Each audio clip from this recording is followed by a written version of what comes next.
How are you doing today, Joy and Brandon? We're doing great, Anthony. Thanks for manning the board there at WEHC Studios. I'm Joy Scruggs, bringing you the play-by-play today. Alongside me is Brandon Cox. And we are honoring the seniors before we get any farther into today's doubleheader action, where the men and women of Emory and Henry are taking on the men and women of Carolina University. So today is senior day, and we'd like to take a few moments to honor 3 seniors completing their basketball careers this year. First up is Claudia Frost. Claudia is a native of Damascus, Virginia, and a graduate of Holston High School. Claudia has chosen to finish her career this year in basketball in order to complete her bachelor's and master's degrees in just 4 years. An elementary education major that's also in the Master's of Education program. Claudia plans to become a teacher. As part of the team, Claudia's been a valuable teammate and player during her 3 years with the team. A pure shooter with beautiful form, she's been a huge threat from three-point range. A very unselfish player on the court. It has also carried over to the bench, as she is her teammates' biggest fan when she's not in the game. Claudia's presence will be deeply missed. Claudia looks forward to trading her role as a student to a teacher and putting into play her passion for teaching and the success of her students. She's escorted by her mother, Kelly, her father, Steve, and her sister, Rachel. Claudia had a career-high 9 points this season at Mary Baldwin. Next is Callie Hader. Callie's a native of Bristol, Virginia, and a graduate of John S. Battle High School. Callie will be pursuing her master's in education at Emory and Henry next year and will likely return to the court for her 5th year. She's been a vital part in the team's success over her last 4 years, even while missing last year with a knee injury. She's known for her ability to score, work hard, and have passion for the game. Callie is a perfectionist and always wants to do her best. She was selected by her teammates as a captain this season. Her plan is to pursue her master's in education and obtain a teaching position in the future. She's escorted by her mother, Sarah, and father, Chuck. Callie had a career-high 24 points and 13 rebounds at Bluefield State this year. That was a double-double for her. Our final senior is Alexis Hoppers. Alexis is a native of Sparta, North Carolina, and a graduate of Allegheny High School. She'll be pursuing her master's in education at Emory and Henry next year. Known by nearly everybody as just Hoppers, she was named to the Old Dominion Athletic Conference team last year and has brought a valuable presence inside and has been a go-to player when in the game and was a big reason for our success over the years. She has the kindest heart and has the desire to make everyone proud. She was selected by her teammates as a captain this season. Her plan is to finish her master's degree in the fall and get a job as a health and physical education teacher. She's escorted by her mother, Pam, and her father, Steve. This season, she has scored in double figures during 11 games. She had a career-high 26 points at Bluefield State and a career-high 18 rebounds against Salem, West Virginia this season. So let's have a big round of applause for these 3 seniors. So that's what's going on here at the court. I assume we'll pause after this for the national anthem. They're taking pictures of the seniors with the coaches and their families. So Emory and Henry last played Carolina University at Carolina University. The women did on January 28th. The men played them earlier this week, but we'll get to that during the men's game. The women led by as many as 10 points in the third quarter and up by 2 at the end of the third. With 84 seconds remaining, Emory and Henry was up by 3, and then Carolina University went on a 6-0 run for the final score of 58-55, Emory and Henry in defeat.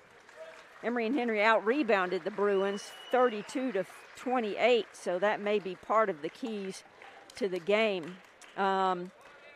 The keys to the game from Coach Dickens' perspective is to look to get it inside. In that first meeting, Emory and Henry was outscored by Carolina University 28-34 in points in the paint and limit the turnovers.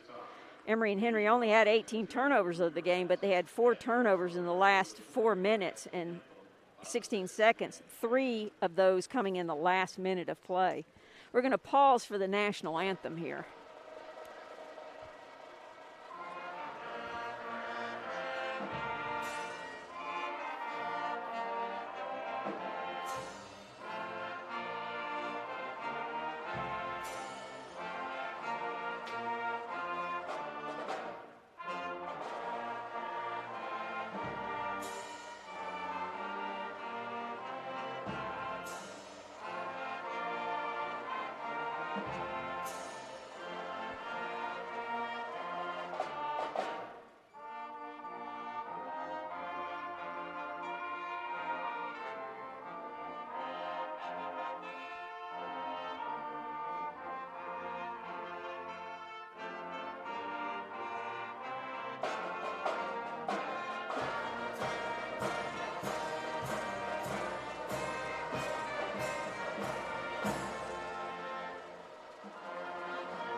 Well, typically we have the Emory and Henry 6-man band here, but it looks like we have the entire band here, doesn't it, Brandon? We've got tubas. We have 5 tubas and 2 bass drums. Well, let's let you give us the starting lineup for the visiting Bruins from Carolina University. Yeah, starting us off a junior 5'4" guard, number 1, Denasia Mitchell. Next is a 5'9" forward, number 11, Tyler DeBoyce. And the next is a sophomore, 5'11", forward/center, number 14, Nigel Wells.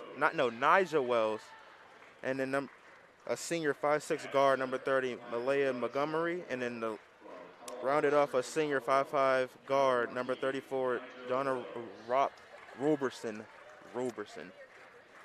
And the Bruins are entering today's game with an overall record of 8-9. They are members of the National Christian College Athletic Association. Emory and Henry is entering today's contest at an even 12-12. So today's game determines whether we are going to be in the over 500 or under 500 for the season. Now for the starting lineups for Emory and Henry, wearing their home white uniforms with Navy numerals outlined in white. A 5'8" junior guard from Damascus, Virginia, number 3, Claudia Frost. A 5'5" junior guard from Bristol, Virginia, averaging 4.3 points a game, number 5, Amaya Lee. Another guard, a 5'4" junior from Greenville, Tennessee, our number 1 3-point attempter and maker, number 12, Briley Jones. A 5'8" senior guard from Bristol, Virginia, averaging 6.6 points a game, 4.6 rebounds a game, number 21, Callie Hatter. And rounding out the lineup for Emory and Henry, a 6'2" senior center from Sparta, North Carolina, number 55, Alexis Hoppers, averaging 9.5 points a game, 5.6 rebounds a game. Emory and Henry is coached by Jacqueline Dickens in her 3rd season as head coach after multiple seasons as an assistant here to Ann Crutchfield. Assistant coaches Tessa Johnston, Kyle Sensabaugh, both Emory and Henry graduates, as well as Antoine Van Buren. The visiting Bruins are wearing well, I can't see them now, but I think they're Navy uniforms, aren't they? Dark Navy uniforms in gold trim. I hope they have white numbers on them. We're a little bit surprised by the fact that I think they only have 7 available players here with them today. They have a bunch of people dressed in sweatpants, and I have no idea why these players are not available. Yeah, they're in white numerals on their Navy uniforms. Bless them. What'd you say? Bless them for those white numerals. Yeah, thank goodness, yeah. But they're tiny, though. The numerals are about, on numeral font, they're about a 12. And I need it to be about a 72. Alexis Hopper's going to jump it up for Emory and Henry in her final contest as a Wasp, and it's controlled by the Bruins. Emory and Henry starting in a man-to-man defense here. Ball into the high post. That's Wells. She kicks it out. 3 on the way. Rattles in. No good. Rebound by Hatter for Emory and Henry. Pass ahead. Jones takes it inside. Off the glass. No good. Rebounded by the Bruins. Up ahead is Montgomery. Her runner won't fall, and that's a rebound for Frost. We're scoreless here in the first 3 possessions. Frost thinks about the 3, draws it back, gives it to Hatter on the left wing. Hatter dribbles back to the center of the court. Now Frost on the left-hand wing. They're trying to get it into Hoppers. Can't, and on the skip pass by Frost, it's picked off by Mitchell. Mitchell being guarded by Lee. Up top. Montgomery tries to take it inside, runs into her own player. Runner by Montgomery's no good. Rebound tapped out, and Jones controls it for Emory and Henry. She's going to pull it up as she had about a 1-on-3 situation. Illegal screen on number 3, Claudia Frost. Her first, team first. Well, the Bruins have not been shy about putting up the shot, but we're still scoreless here. Emory and Henry has had a turnover and a miss on their 2 possessions, well, and a foul. Mitchell passes over to Montgomery. Montgomery takes it into the middle of the paint. Her little runner won't fall as she runs into Hatter and pulls up. Hatter comes away with the rebound for Emory and Henry. In transition, Jones now swinging across the perimeter. Frost gets it inside to Hoppers. Hoppers gets doubled. And 3 players hit the floor. The 2 that tried to double team Hoppers and Hoppers. So that'll be Emory and Henry ball underneath their basket. We refresh the shot clock to 20. Emory and Henry sets up here in a little triangle set around the lane. Ball screen for Hatter.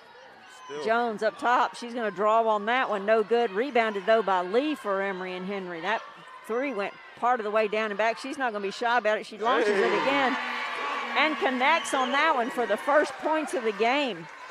Emory and Henry in 2 minutes of play now leads 3-2. Mitchell brings it up. Points for somebody to come screen, doesn't wait on it. Hands off to Montgomery on the right-hand wing. Up top to Wells. Now skip across the perimeter, Roberson. Down low to Wells. Wells going against Hopper. Puts it high off the glass, bounces around, and falls in for the first 2 for the Bruins. Emory and Henry now with the 1-point lead. Frost with it on the left-hand wing. They're just looking at Hoppers because we have a giant size advantage in this game. But if you just stare down the defense, you're never going to get it in there. She's going to be doubled by much smaller players. But there's got to be somebody open if there's 2 people in there. Emory and Henry, 3-2 lead, 7:20 in the first quarter. Mitchell, hand off to Montgomery, right-hand wing. She gets it in the middle of the defense. Oh, nice penetrate and pitch, but Wells can't finish on it. That was Roberson taking it inside and dumping it down low, but we couldn't finish. And Hatter tries to get it inside, gets it stripped away by Montgomery. Yeah, that's Montgomery. She takes it in. And I think that was Jones who tied it up, wasn't it? Yes. And possession arrow favors Emory and Henry. So on the drive to the basket, Jones gets her hands on it. Tied ball. Emory and Henry with the 1-point lead, 3-2. Frost, left-hand wing. Jones to Hatter up the top. Hatter's going to pull on that one, no good. Rebounded by Mitchell for the Bruins. Mitchell, left-hand wing. Back up top to Roberson. Now DeBose. Back to Mitchell. Legal screen on number 34. Roberson. So Mitchell, first, team second. Mitchell trying to go to work. Goes off the illegal screen. 6:27, Emory and Henry by 1, 3-2. Low scoring affair here. Hand off to Jones. Over to Hatter, now to Frost. Looking inside at Hoppers. Gets it back up top, swinging around the perimeter. Hoppers working inside. We're just staring it down. They're double teaming her. Somebody else do something.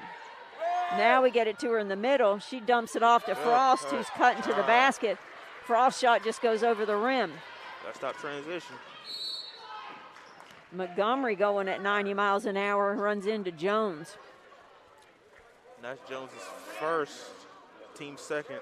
So one of the keys to the game for Emory and Henry's defense was to slow them down in transition. Well, we've tied one up and we fouled on one. So there's, at least they haven't scored in transition. Ball inbounds to Mitchell. Thinks about the shot, doesn't. Dribbles back, gets it inside. Now swinging around the perimeter. Montgomery on the left-hand wing being guarded by Hatter. She's going to draw on that one and nails it. Is that a 2? Must be. And now the Bruins take, nobody signaled, so, and they haven't put it on the scoreboard yet. The Bruins now lead 4-3. Yep. Foul on Montgomery. Hatter on the cutout to the wing to catch the ball, draws a foul from Montgomery. They might want to fix the board. This is 5 fouls. Fouled 5 times already. But Hoppers and Frost is coming out for Santoro and Owens.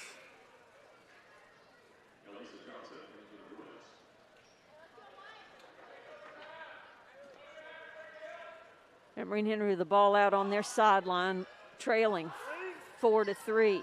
Jones with it up top.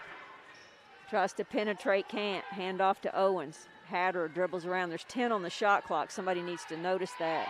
Here we go.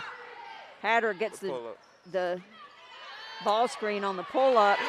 Misses, but tips it over to Santoro, who's there to stick it in. So Emory and Henry now leads by 1, 5-4.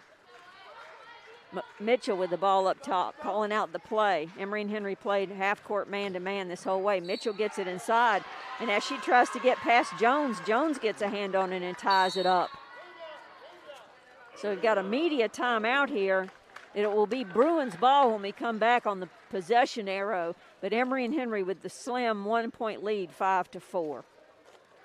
Support for WEHC and Emory and Henry Wasp basketball comes proudly from Tom Graham and Kyle King of Edward Jones Investments. 126 East Main Street, Marion. Learn what investing can do for you. 276-783-4448 or edwardjones.com. Edward Jones, member SIPC. The Food Specialist bringing you quality, price, satisfaction, founded in a small rural area to serve friends and neighbors. Food Country has evolved to serve Southwest Virginia and East Tennessee. Locally owned and operated, your money stays in your community. Food Country is proud to support Emory and Henry Wallace basketball on WEHC 90.7 FM. Well, going back to the keys to the game, one of the keys for Emory and Henry was to contain the drive, and the Bruins have tried to get the ball inside. We've had 2 tie-up situations where Emory and Henry's been able to get their hand on it as the Bruins take it inside. But that's one of the keys to the game. Yeah, they're really preventing number 1. I think Amaya Lee is playing great defense on her. Yes. So we're back from timeout in the first period, the first quarter here. Emory and Henry leads 5-4. And the Bruins playing man-to-man defense. Lee off to Owens and tries to get Hatter to cut back door, and she doesn't, so Montgomery's there to pick it off. A little miscommunication there for the Wasps, and one of the things we were trying to do was limit turnovers. And I know we have at least 2 in this first part of the game. Oh, gosh, we have 5 turnovers in 5 minutes. Mm-hmm. That's not a limit, if you ask me. No. We're past the limit. Yeah. Well, like I was saying when we played up there, we had 3 turnovers in the last 58 seconds. I was yelling at the screen. The last 4 minutes of the game, we missed shots and turned the ball over. Like I said, in the third period, we were up by 10. First shot, only shot on the way for Montgomery is good. She's a 60% free throw shooter. She connects on that one. Emory and Henry's playing 4 out on the perimeter, trying to find Santoro inside. And mostly all we're doing is passing around the perimeter. Santoro's standing there being guarded by Everett. 10 on the shot clock. Tried to get the back door. We did. Nice cut, nice back door. And Hatterers is just too strong off the backboard, hits the front of the rim and falls out. Emory and Henry trailing 7-5. Mitchell with the ball up top. Everett on the right-hand wing gets it, being guarded by Owens. Skips it across to Montgomery. Montgomery puts it on the deck, pull up in the middle of the lane. Runner is good. And now that's a 4-point lead by the Bruins, 9-5, their biggest lead of the day. Emory and Henry on offense has just been trying too hard to force something, I think. Jones with it, being guarded by DeBose. Gets it inside, kicks it out. Now Owens takes her turn. Jones thinks about trying to pull it, can't. Hatter, shot clock at 5. You're the shooter now, Callie, whether you want to be or not. And she banks it in, the magic of senior day. Now Emory and Henry trails by 1, 9-8.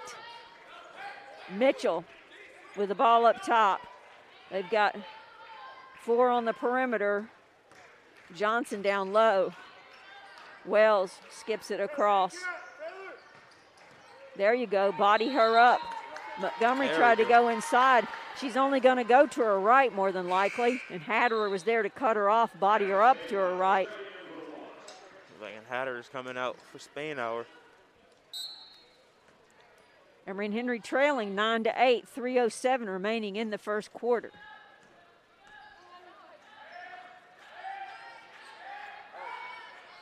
Four on the perimeter, looking for inside. We're not working enough inside. There we go. Now we're clearing it out. Owens gets it, skips it across, drives, and good ball movement. Jones on the side dribble, puts up the 3, no good, but Santora's there to clean it up.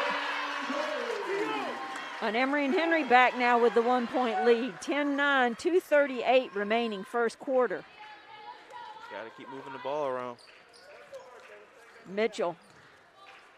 Hand off to Everett. Skip across. Now to Montgomery. Montgomery's, runner in the lane, no good. Rebound battle for, tapped around, and Lee comes away with it in transition. Montgomery looks like she just can't help herself. She has to go over there and get in on the action, and she's going to commit the foul.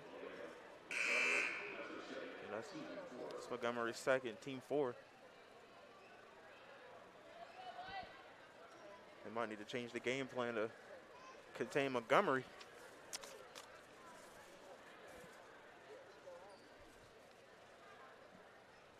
Well, Montgomery averages 13 points a game. She's their leading field goal maker. Emory and Henry on the baseline now with everybody down there but Lee sending cutters across. Now we set a screen across for Santoro. She didn't get anything there, advantage. Now we're skipping it, almost got picked off. Lee gets it, tries to get it inside to Owen. She's triple teamed, and they're gonna call a 3-second call. Remember our first game of the season, Brandon, I think it was, and we had 2 3-second calls like in a stretch of a couple of minutes, and we said, we're a year or a season or 2 ahead because nobody ever calls 3 seconds anymore. Well, that's how we're gonna finish the season too, I guess. So Emory and Henry up by 1, 1:48 remaining, man-to-man defense here. Passing from the top to the wing. Now the coach is calling out a play here as Mitchell has it up top. She gets it to the high post to Everett. Back to Everett, passes over to the other high post to Johnson, then cuts. They feed her on that cut. She's going to draw the foul. Not too much transition going on, but that's on Lee, her first, team 4th.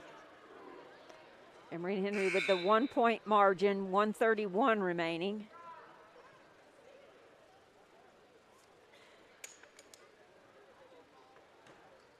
Is that Everett at the free throw line? She's got long, yeah, that's her. She's good on that free throw. She's a 45% free throw shooter on the season.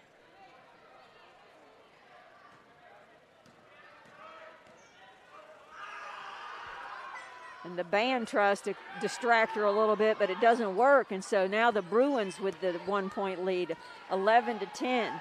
Lee Hands off to Spainhour. She loses it off her leg. It's picked up by Montgomery, and for the layup is good. There's their transition we were talking about. Our offense set up their offense, and we're down 3 now, 13-10, 1:13 remaining.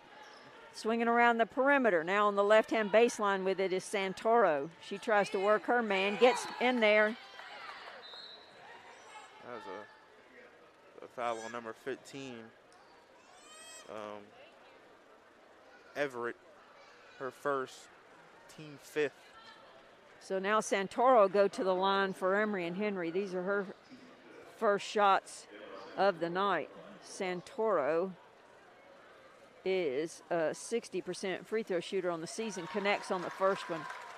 Yeah, so we had 4 people out on the perimeter, one of them being Santoro, so you pull your post player out, make their post player play on the perimeter, and drew the foul as Santoro tried to split the gap of the defenders.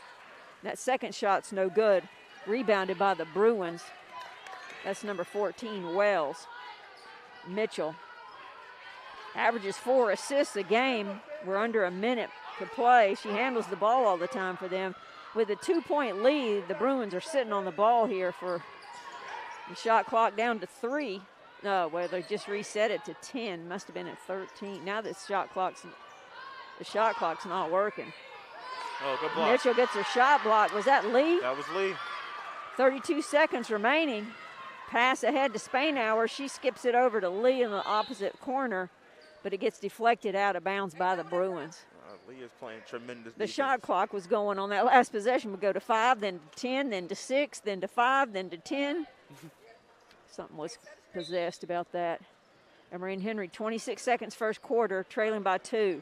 Ball into Spainhour. Finds Jones. Jones wide open for 3. Rattles around almost in. And then it's all the way out. All the way out. 15 seconds remaining. Mitchell walks it across the half-court line with the 2-point lead. Passes over to Montgomery, who wasn't paying any attention, picks it up. There's 8 on the shot. They pass it into the post to Wells. She wasn't paying attention either. It goes to Santoro, and Santoro gets fouled by Wells. She woke up by the time Santoro had the ball, and she woke up just in time to foul her. So this gives Emory and Henry a chance to tie it up here at the end of the first quarter. Man, it looks like it's all coming hand to hand. Santoro finishes on that first one. We have 5.5 seconds remaining. Santoro for the second free throw shot with the 1-point deficit for Emory and Henry. And she bounces the second one off the back of the rim. And now Mitchell have a chance for the heroics here at the end of the first quarter. But it's too strong and just hits the backboard. So at the end of one, Emory and Henry trails the visiting Bruins from Carolina University 13-12. Anything stand out, Brandon, in the stats? Individual stats, Mitchell is getting limited. She only has 0 points in the first quarter so far. But team stats, we're out rebounding them, but we're not doing anything really much with the rebounds when it comes to keys to the games. Like we're trying to look inside, but we're not getting inside. We're not moving the ball fast enough around to get to the post. And then turnovers, we're not limiting turnovers at all, which those are coming into the other team going into transition. So it comes hand in hand. If we limit the turnovers, they won't have no transition. Exactly. So we have 7 turnovers in 10 minutes. If we do that every quarter, it's going to be a rough night for Coach Dickens. It is. So we've had 5 lead changes and 1 tie. And both teams have held the lead for about 4 minutes. This says Emory and Henry has 6 turnovers. Either way, it's not good. It's not good. We only have 4 points in the paint. Well, the smaller Bruins were doing a great job of trying to contain Hoppers inside. They were just sandwiching her and made it difficult to get the pass in there. But now that Emory and Henry is subbed out for Hoppers and playing around the perimeter. It's opened things up a little bit more inside. In for Emory and Henry is Macy Mcclellan, number 31, and Grace Glantz. Down by 1, Emory and Henry starts this period on defense. High post pass to Wells. Skips it over to Mitchell on the left-hand wing. Up top is Montgomery. Montgomery tries to drive inside, bangs it off the backboard. Rebound battled for, and Everett comes away with it, draws the foul on Glantz. That's her first, team first. Team first.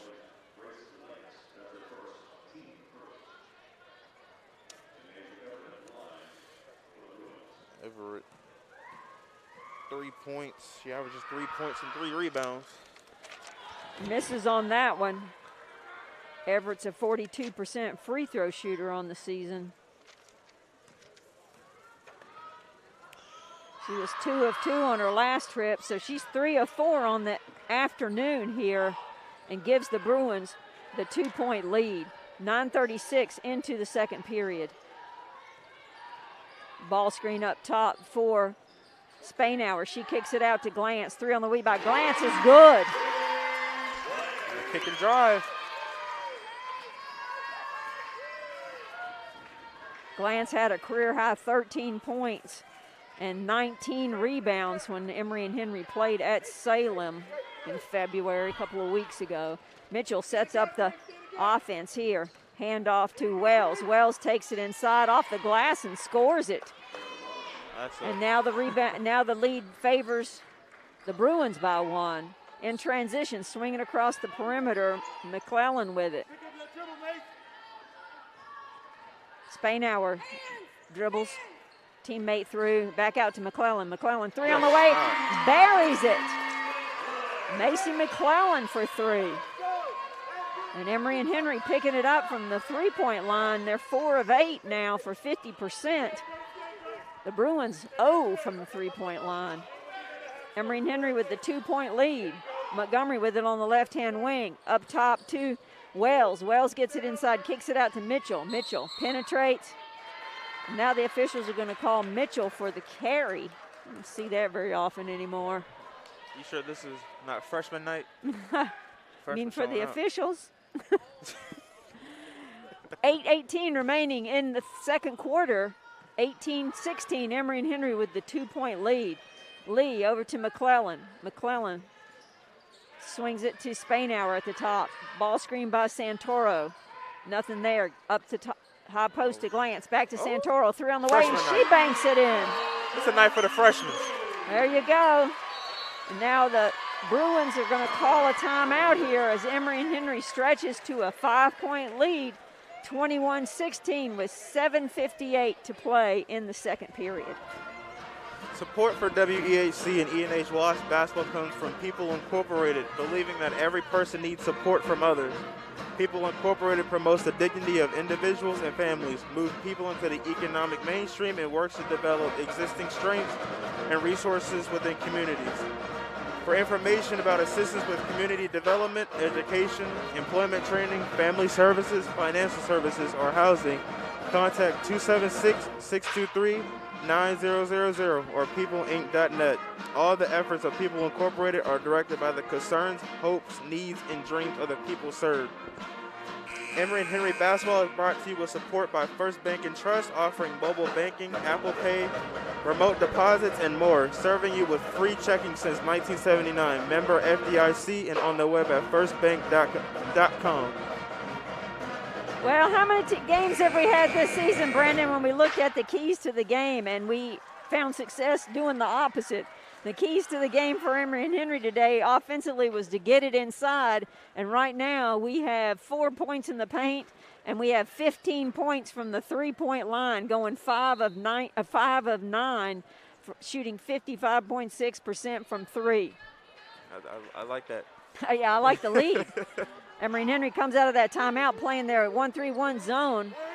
The Bruins thinking about it as they pass around, trying to figure out what was going on. Montgomery with it on the left-hand wing. Back up top to Roberson. Mitchell tries to get it inside, can't. And that ball's deflected out of bounds by Mcclellan.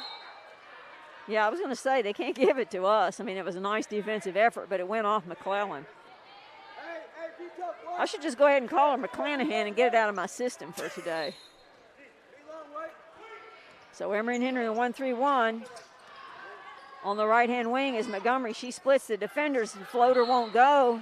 Spainhour's there for the rebound, but she dribbles out of bounds trying to clear it. 7:28 remaining, second quarter. Emory and Henry with a 5-point lead and on defense underneath the Bruins basket. Zone defense for Emory and Henry here. Inside to Montgomery. Montgomery swarmed. Mitchell swings it across. One dribble pull up on the way by Roberson. No good. Running. Transition here. Lee gives it off to Glantz. Glantz trying to put it up off the glass, and she's going to draw a foul on Roberson. Spainhour was sprinting down the court. That's what you like to see. And that was on 34. Roberson, her second, team first. Glantz's first shot is good. Shooting 82% on the season from the free throw line. Puts Emory and Henry up by 6, if my memory serves me correctly. That's our largest lead, and now it's 7 on the second connection by Glantz. 1-3-1 here. Glantz on the ball on the wing here with Roberson. Into the high post, skipping around the perimeter. Now back on the right-hand wing. Inside, off the glass is Everett. Nice answer by the Bruins to cut it back to 5. Spainhour with it for Emory and Henry on the left-hand wing. Oh, I saw that coming, and so did the defense. She tries to pass it back up top to Mcclellan, and Montgomery's there to pick it off. Injury. Everett. And Hoppers is coming in for Centoro. 6:40, second quarter. Emory and Henry with a 3-point lead with the ball.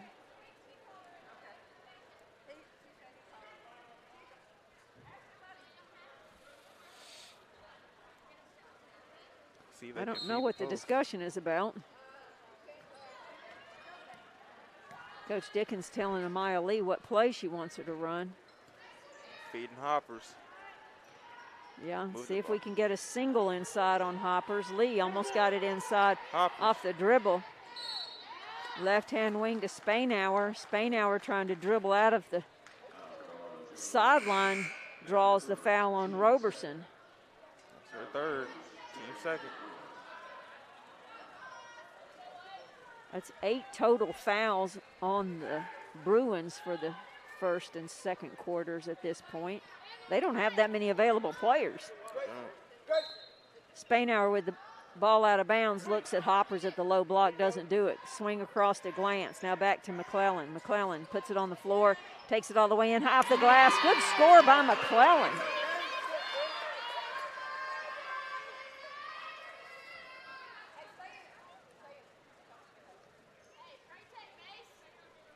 And now there's some sort of stoppage of play for something with the officials.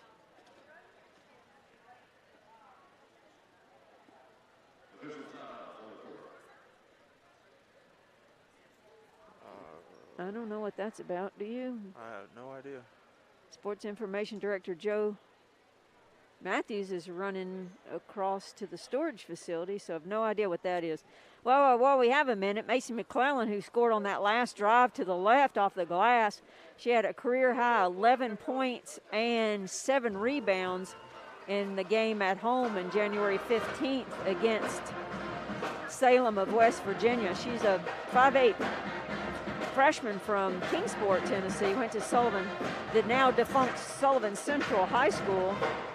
She missed the majority of her senior season with a torn ACL. So we're back looking at the stats. Emory and Henry winning the rebound margin 12-9. And the bench points have been outstanding. Emory and Henry outscoring the Bruins 19-5 from the players coming in off the bench. But the Bruins winning the points in the paint battle 12-6. It's the freshman night. Yeah, freshman night. We have Santoro, Glantz, Mcclellan, Hoppers, and Lee. Right now we have Glantz, Spainhour, McClellan, Hoppers, and Lee in the game.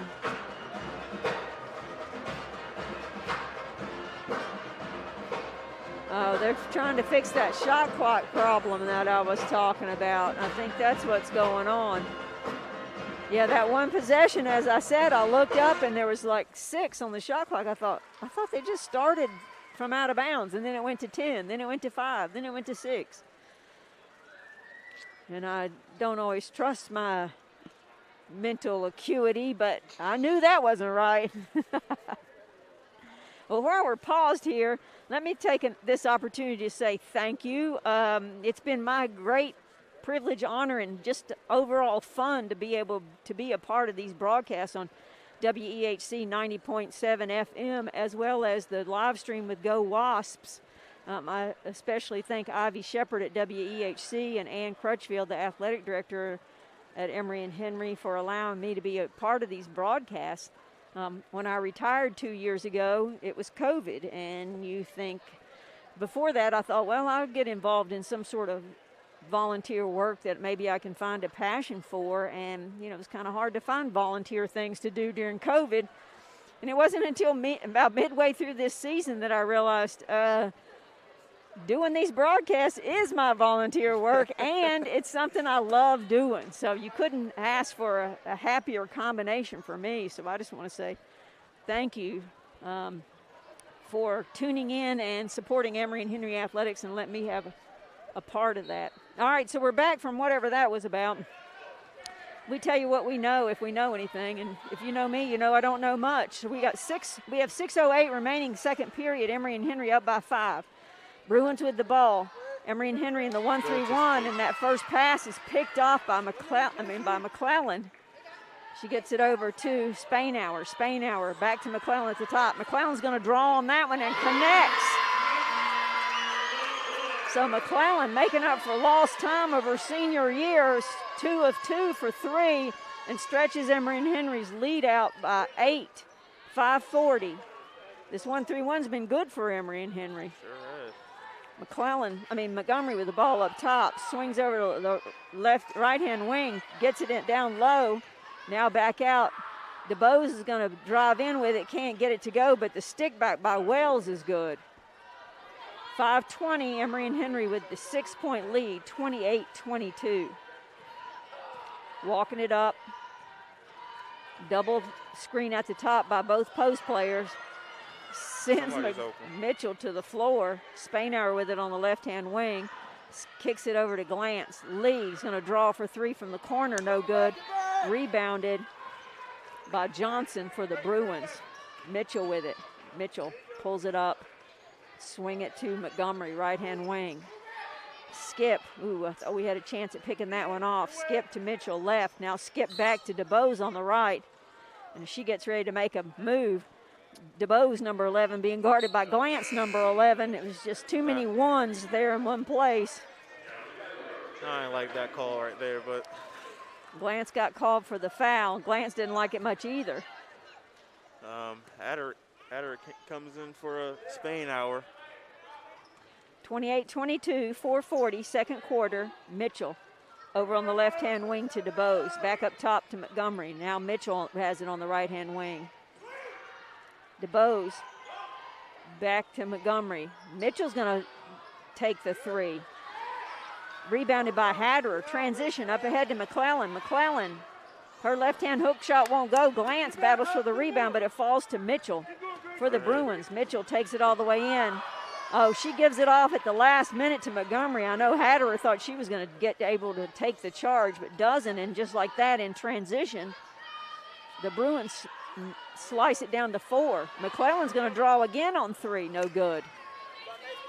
Rebound by DeBose. 28-24, 4-point margin. Advantage Wasp, under 4 minutes, second quarter. 1-3-1 for Emory and Henry. It's been effective. Right-hand wing, now back to the top. Montgomery swings it over to Mitchell on the left. High post to Wells. Wells kicks it back to Mitchell. Mitchell puts it on the deck, has nowhere to go. Back up top to DeBose. We're 4 on the shot clock. Mitchell's going to have to draw on that one. High off the glass, no good. And Mcclellan comes away with the rebound for Emory and Henry. Up by 4, Mcclellan gives it to Hatter. Hatter to Lee on the left-hand wing. They're still looking. That's great cut by Glantz. They're looking down low to Hoppers at the low block. Glantz cut to the high post. Got that little jumper off, but didn't get it to fall. And on the rebound, the Bruins, they got for a foul. I thought it was just she walked. He signaled a walk. Yeah, they signaled a walk. Okay, yeah. So then they've got an open hand up. So Emory and Henry underneath their basket. 30 shot clock this time because it wasn't a reset off a shot. Inbounds deflected away from Mcclellan, and Emory and Henry with another turnover. Mitchell in transition. Oh, that's a nice cut. Finds a slicing Montgomery, I think that is. Yes, and that's a foul on Hatter. Yeah. First. Hatter thought she was in position to take the charge, but I think she was too far to the basket and she was still moving, and a couple other factors that don't qualify you for a charge. 3 minutes remaining second quarter. Emory and Henry up 4, 28-24. Montgomery at the line for the Bruins. She's a 60% free throw shooter on the season, and she's now 1 of 2 on the day as she misses the first one. Second shot rolls around and falls in. 3 minutes remaining. Emory and Henry with the 3-point lead. What were we up most by? 8? Now back to 3. Under 3 minutes to play till halftime. Lee with it up top to Hatter. Hatter goes off the screen by Owens. No advantage there. She's stuck with it. Owens in the left baseline dribbles. Back to Hatter. Inside to Hoppers. Hoppers tries to make a move. Puts the ball up, doesn't make to the bottom of the rim as she was pressured down low. Mitchell puts it on the deck. Hoppers deflects it, gets it back for Emory and Henry at the high post on the far end. Hatter now with it. Mcclellan, Hoppers, you know she wants to take that 3. Swinging it. There goes Owens. Short corner jumper follows. Falls for Owens, and Emory and Henry now back up to a 5-point lead. 2 minutes, 10 seconds remaining. 5-point advantage for Emory and Henry in the second quarter. Mitchell swings to the left-hand wing. Now back up to Montgomery. Mitchell with it on the right-hand wing now. So they're playing 3 on the perimeter, 2 post players working high and low, and then stepping out to the short corner. Mitchell kicks it over to, who was that? That should be us. Who took that shot? Oh, Roberson took the shot. It's no good. On the rebound, Emory and Henry ends up with it. Jones coming in from McClellan. McClellan with some good minutes and 8 points. 2 of 3 shooting from 3. Making the bench points come up to 24. 1:42 remaining second quarter. Emory and Henry up by 5. Lee just gets by her person off the glass. Great read by Lee. 7-point advantage, 1:30 remaining, second quarter. Emory and Henry 1-3-1. Bruins look at the high post, skip it. Here comes another high post cutter. This is a good offense against it, against our zone. There they get it into the high post, now kick it down low. And perfect shot by Wells. So they're sending cutters high and low and stepping out. So they'll have 3 on the perimeter, then 4. And that was good rim finish. Hatter drains the 3 off the ball screen for Emory and Henry. There's a senior day moment for you. 35-27, Emory and Henry back to an 8-point lead. We're at 45 seconds remaining. Mitchell with the ball up top. Right-hand wing to Roberson into the high post. Now skipping around the perimeter. Here comes a high post cutter. They can't get it to her. But they find down low, they find Johnson. She gets double teamed at the short corner. And they're gonna call a foul on somebody. Hoppers. It's her first team fourth. 35-27, Emory and Henry advantage that sends Johnson to the free throw line. She's 50% free throw shooter on the season. And that's her first one of the game. She knocks it down. 27 seconds remaining, second quarter, and makes the second one. 35-29, 25 seconds. Emory and Henry's going to hold for one, I'm guessing. But they're not just standing around holding for one. Hatter goes off the ball screen, loses her dribble, tries to kick it over to Jones. Jones, as she's trying to pick it up, and Roberson dives for the ball, knocks Jones to the floor, and I sort of agree with their coach. She was going for the ball, and they call her for the foul. That always surprises me. You know, you can be laying on the floor trying to get the ball, and somebody can come from, you know, sprinting from 20 yards away, and I mean like from the post office, over and dive on top of you. I'll get back to that in a second. And Hatter gets knocked to the deck off the ball action. I think she got fouled out. That's her fifth. Fifth foul in the second quarter? Yes. Whoa. I don't know that I've ever seen that before. I don't think I've had. At least not at the collegiate level. And you can come diving from, you know, a million miles away and dive on somebody. It's never a foul. And so I sort of agree with him. She was trying, I mean, she did take Briley out. Was that Briley? Yeah. Yes. But, you know, a lot of times that's just, you know, we're going for the loose ball. Anything goes. So DeBose comes in. 7.5 seconds remaining. Emory and Henry with a 6-point lead. Second quarter. Lee with the ball. Hands it off to Owens. Owens, Lee, three. Hatter with it. Gets to the short corner. Jumper by Hatter. Oh, the senior day magic didn't fall on that one. So in 20 minutes of play, Emory and Henry comes away with the 6-point advantage, 35-29. We will send it back to Anthony Smith Jr. at the WEHC studios and come back in about 12 minutes for the first half recap. Back to you, Anthony.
quarter, ended the second quarter playing 1-3-1 defense, and gave the Bruins some issue with that. But the Bruins offense is going to work against that 1-3-1. So the question will be, what is Emory and Henry going to do after halftime to make any adjustments to that? The offense, the Bruins were running with cutters at the high post, and their movement and ball movement is going to be effective.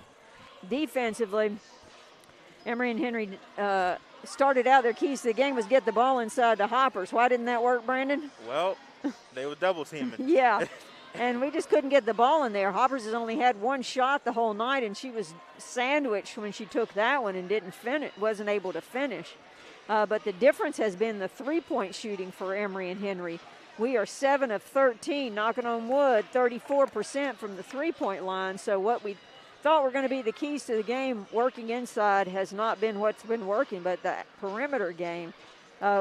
You were the one saying about cut with a purpose. What do you want to say about that? Well, when they're moving the ball around, the post gets open and the middle of the paint gets open, but no one's looking there. So I think the last time they had cut with purpose, Grace Glantz got open for a mid-range shot. Yes, it didn't fall, but it was wide open. Yep. So using that high post area, like you said, that was a great cut. And if she pulls the defense there, it'll open up things down low. So we're getting ready to start the second half of play here. Emory and Henry leads 35-29 on Senior Day. If you're just tuning in, we honored Alexis Hoppers, Claudia Frost, and Callie Hader. And now the Bruins with the ball on offense, and Emory and Henry playing man-to-man. The Bruins had a player foul out in the first half. They only had 7 available players when they started the game. Now they only have 6. They're not in any kind of foul trouble. The highest, there's a player with 2 and a couple with 1, but still, Joe Matthews asked me at halftime, when's the last time I ever saw a team finish with less than 5, and I don't ever remember seeing it on the collegiate level, at least not a game I was involved in. Swinging around the perimeter against the man-to-man defense, Montgomery with it. Back up top to Mitchell. 5 on the shot clock. Mitchell's going to launch the 3, drains that one. Her first 3 that she's connected on, makes her 1 of 5. Now the Bruins playing zone here. Emory and Henry figuring this out. Frost skips it over to Jones. Jones at top, back to Frost. Frost, 3 on the way from the corner, bangs off the front of the rim, no good. Rebound by Mitchell for the Bruins. So trading a couple of misses here as we start. Office foul? Nope, it looked like it to me. Wow. So Mitchell trying to drive against Lee, gives her the arm bar, but they're going to call the foul on Lee. That's her first, team first. Emory and Henry with the 3-point lead, 35-32. Johnson with the ball in the corner. Oh, she tries to skip it over to DeBose, and DeBose wasn't watching. It goes off her shoulder out of bounds. That's the second possession the Bruins have had where they pass to people who aren't looking at the person with the ball. Lee up top. Dribbles Frost through, back to Jones. Jones thought about the 3, gets it back. Frost, ball screen, now Frost. Hoppers working inside one-on-one, but we can't get it to her. Hatter, spin move, nothing there, gets it poked away. 9 on the shot clock. Hatter takes it, pull-up jumper by Hatter, good. Good shot. 37-32. Nice jumper by Hatter. Mitchell. Left-hand wing to Montgomery. She gets it inside. Step back by Mitchell. Hits nothing. Goes out of bounds. Not enough oomph on that for Mitchell. I mean, was that Mitchell or Montgomery? That's Montgomery. Montgomery leading all scorers with 14 points. Now the Bruins back to playing man-to-man. And Hopper's trying to post up at the high post. They're going to call a foul on Wells. Her first, team first. I didn't see what was going on with that action. Did you? I did not, actually.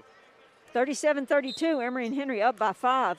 8 minutes remaining, third quarter. Ball inbounds, far wing to Hatter. Jumper on the way by Hatter is good. Sweet mid-range. She heard what you said about the freshman taking the spotlight on senior day, and Hatter now with 10. Emory and Henry in man-to-man. Montgomery goes inside. She just kept on going after she picked up her dribble. Turnover, Bruins. Up 7, Emory and Henry, 7:45, third quarter. Couldn't get the ball in on one wing, brings it to the other. And Frost has it there.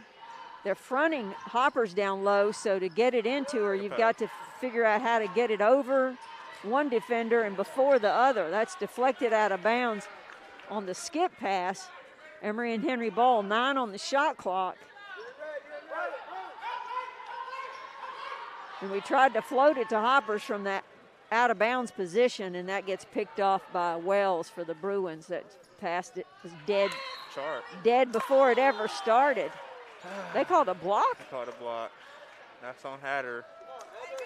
Montgomery tried to go against Hatter. Hatter is like the charge queen for us. That's her second foul.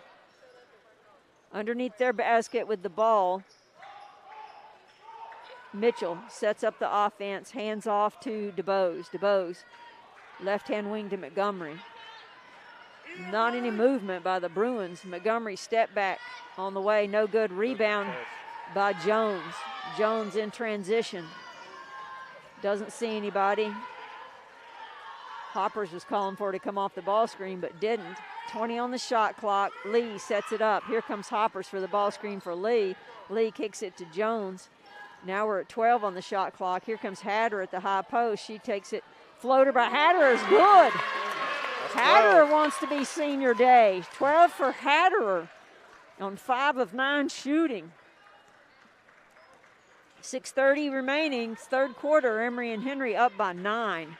Largest lead of the afternoon. No movement by the Bruins from a 1-4 high set, and Hatter just rips it away from Wells. Wells had it at the high post. Frost gets on the board. 2-on-1.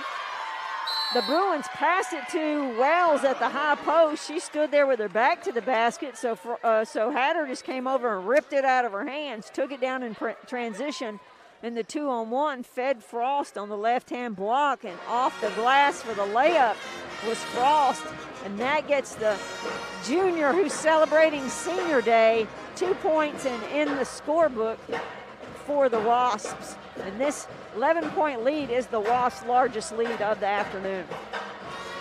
Support for WEAC and Emory and Henry Wasps basketball comes proudly from Tom Graham and Kyle King of Edward Jones Investments, 126 East Main Street, Marion. Learn what investing can do for you. 276-783-4448 or edwardjones.com. Edward Jones member SIPC. The food specialist bringing you quality, price, satisfaction, found in a small rural area to serve friends and neighbors. Food Country has evolved to serve Southwest Virginia and East Tennessee. Locally owned and operated, your money stays in your community. Food Country is proud to support Emory Henry Wasps basketball on WAC 90.7 FM. Well, I don't want to be the harbinger of bad vibes by any stretch, but let me remind you that Emory and Henry led by as many as 10 in the third quarter when they played at Carolina University and ended up losing the game. So let's don't get let's be happy we're ahead, but let's don't get our horse ahead of the cart or whatever all those expressions are. So coming out of timeout, 6:07 remaining third quarter, Emory and Henry with the 11-point lead and playing man-to-man here as the Bruins get it down low to Wells. Wells being guarded by Hopper. She tries to make a move. Floater by Wells, bangs around, dribbles around, falls in. Shooter's roll. Yeah, she got the touch on that one and draws it back to 9. Swinging around the perimeter. Santoro's in now for Emory and Henry. Hatter with it up top. Santoro on the right-hand wing skips it across to Jones. Jones draws on the 3, misses everything. Santoro saves it from out of bounds. Yeah, everybody else just went asleep. There's 8 on the shot clock. Jones is going to fire it again. This time she drains it. And that puts Emory and Henry at 8 of 16 from 3 on the afternoon, and that's been the difference in this game. 46-34. The Bruins are 1 of 6 from 3. Up top to Johnson. Johnson looks at Cutters, now just hands it back to Mitchell. 12 on the shot clock. Mitchell hands off to Montgomery. She gets a move. Oh, nice dish. She dribbled in and drew 3 defenders and pitched it down low to Wells, who connects. 10-point advantage for the Wasps. Got to get Hoppers involved. Lee's going to draw on 3. No good. Rebound, though. That's Johnson for the Bruins. 10-point advantage, Emory and Henry. 4.5 to play, third quarter. Mitchell fakes the dribble handoff, keeps it. Now passes up top to Montgomery. A lot of people standing, looking at a lot of people standing. Montgomery tries to get inside. That was a push off. Her little fall away jumper won't go. Santoro's there for the rebound for Emory and Henry. In transition, Jones gets it up ahead. Wisely pulls back up Hoppers. You know she wants to take a 3, but she didn't have it there. Hatter comes off the ball screen by Hoppers. Her jumper is no good. Rebound by the Bruins. And Emory and Henry wisely did not foul because it was tempting. Under 4, third quarter, 10-point Emory and Henry advantage. Mitchell off to Montgomery. Montgomery gets it inside. It gets tied up, but they're gonna call her for a walk. So with a 3:50 remaining third period, Emory and Henry with the 10-point lead. We're at a media timeout here. Well, if you missed anything about Emory and Henry's last game, Tuesday night, I think it was Tuesday night, yeah, they played at Western Carolina. That's Western Carolina in the SoCon Division I. Emory and Henry led for most of the game. They led by as many as 10 in the third quarter. Hence, that's why I keep warning you, don't get too excited about the 10-point lead. The score was tied at 39 with 3:02 remaining, and Western Carolina scored the final 3 points of the contest. It's the first time since the 08-09 season that Emory and Henry has faced a D1 program during the regular season. They've had several exhibitions and whatnot, but Emory and Henry nearly pulled off the Division I upset Tuesday night at Western Carolina. Ended up losing with a barn-blazing, on-fire score of 42-39. Sounds like a middle school score, but you know what? You don't care. You don't care if you win. Briley Jones had a game-high 15 points in that game, Hoppers with 10, and Emma Santoro 5.7 rebounds. So, you know, heed my warnings about the enjoyment of a 10-point lead, because the third quarter is not the end of the buzzer at the fourth quarter. Hey, nice crowd here today at the King Center for the final and last home game for men's and women's basketball this season. Emory and Henry with the ball on offense. Owens has entered for Emory and Henry. She picks up her dribble, being guarded here, finally gets it off to Santoro. There's 15 on the shot clock. Jones with it up top. Santoro over left-hand wing to Hatter, who's calling out a play. 8 on the shot clock. Hatter gets inside, picks up her dribble, back to Lee. Lee off dribble, floater by Lee, bangs off everything, no good, but she did get a good look at it anyway. Mitchell comes in transition, tries to get inside, can't. Pitch off to Montgomery. Montgomery picks up her dribble, nowhere to go. Back to Mitchell, left-hand wing. Montgomery at the top, gets inside. Now that is a charge. Montgomery's going to put her shoulder down, and she is more than likely going to go left. If she dribbles, right. If she dribbles left, I think it's 1 or 2, and she's coming back right. And so Emory and Henry has tried several times today to have somebody there to take the charge, and this is the first time we got the call on it. That's her first foul, right? That's her third. Oh, up there it says 1. Jones comes off the ball screen for Emory and Henry. Kicks out to Hatter. Hatter puts it on the deck. Back to Jones. The pass is too low for Jones to get a shot, but she's going to run the floater off the backboard and score it. 12-point advantage, Emory and Henry. 48-38, 2:35 remaining. The Bruins content to walk the ball up. Emory and Henry playing 1-3-1 now. Up top to Montgomery. Skips it over left-hand wing to Mitchell. Up top to DeBose. It's batted away by Lee, but DeBose comes back and gets it. So there it is on the right-hand wing. Montgomery's going to put up the shot, no good, but the rebound's tracked down by Everett. Everett back out to Mitchell. Mitchell, jumper on the way, no good. Rebound lands with Briley Jones. In transition ahead to Lee. It's too far, but she gets it to Owens, who gets it to Santoro on the left-hand block, and the bench thinks she got hammered. I might agree with that, but she misses the shot. Oh, yeah, and on the floor, is Santoro. They take it away from Montgomery. She rolls it over to Hatter. Santoro goes up. Yeah, gets it to fall off the rim. Emory and Henry now with a 14-point, or did they put those points up already? I believe they put the points up. Okay, 12-point advantage. I don't want to get ahead of myself. Nope, no, you're right. I thought we were already at 12. 14's our largest lead. I feel better about 14 than I did 12. And there's Everett trying to put her head down and go. She puts it off the backboard, but that's all it hits. And in transition, Emory and Henry. Hatter saw an open lane to the basket from the high post, puts her head down and goes, but she draws a hip check from Everett. That's her second, team third. And we got some subs, Mcclellan and Mimi Trainum coming in. Oh, and Spainhour. So we have the whole freshman show in here? The whole freshman. Yeah, there you go. The whole freshman show. Oh, my, on the inbounds pass, it gets picked up, but on the floor with it is Everett. She's able to kick it out to one of her teammates. 50-36, 1 minute remaining, third period. Mitchell, 1-3-1 by Emory and Henry.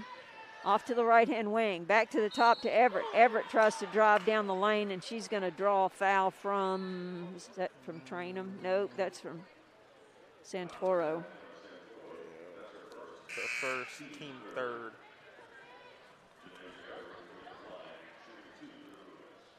So Montgomery now with 3 fouls. Wells, Everett with 2, and if you're just joining us, Roberson fouled out in the first half. Free throw on the way is no good by Everett. Everett's 3 of 4 on the night till then. Now she's 3 of 5. And the band and the cheerleaders getting in on the action there to give her a little interference on the free throw. Under 50 seconds, Emory and Henry with a 13-point lead. Mcclellan with it on the right-hand wing, skips up top to Owens. Oh, Owens not a freshman. Down low to Santoro, back out to Trainum. Trainum on the deck, back to Mcclellan. Mcclellan puts it on the deck all the way around. Nice layup. That's the third or fourth left-hand layup by Mcclellan tonight. And she's 4 of 6 for 10 points on the night. 22 seconds remaining. Mitchell finds Everett in the short corner. Her shot won't go. Rebound by Wells. Kicks it out. 13 on the game clock till end of the quarter. Mitchell fakes the handoff, dumps it down low to Wells. Wells goes up, scores it, draws the foul. 4 seconds remaining when we fouled. It's on Santoro, her second, team fourth. 52-39, Emory and Henry's 13-point lead. Wells misses on that free throw. She's a 49% free throw shooter on the season. And the heave by Santoro at the half court is no good at the buzzer. So with 30 minutes gone, Emory and Henry is up by 13, 52-39. Now don't get excited, I keep telling you, it's the end of the third quarter. We can't be excited about that lead till it's the end of the fourth quarter here. No. And I think I do remember a game that they finished with, I believe, 4 players. Yeah, I coached for 28 years. I don't remember any game on the collegiate level that I was involved with where another team finished with less than 5. I always hear about the debate about the ethical thing to do. You know, if they have 4, you have 5 out there, but you have somebody just stand and play 4-on-4 or whatever. But that's if you're ahead. I don't really know. I can't really tell you. I would love to have seen one of those stat sheets, but it went flying past us.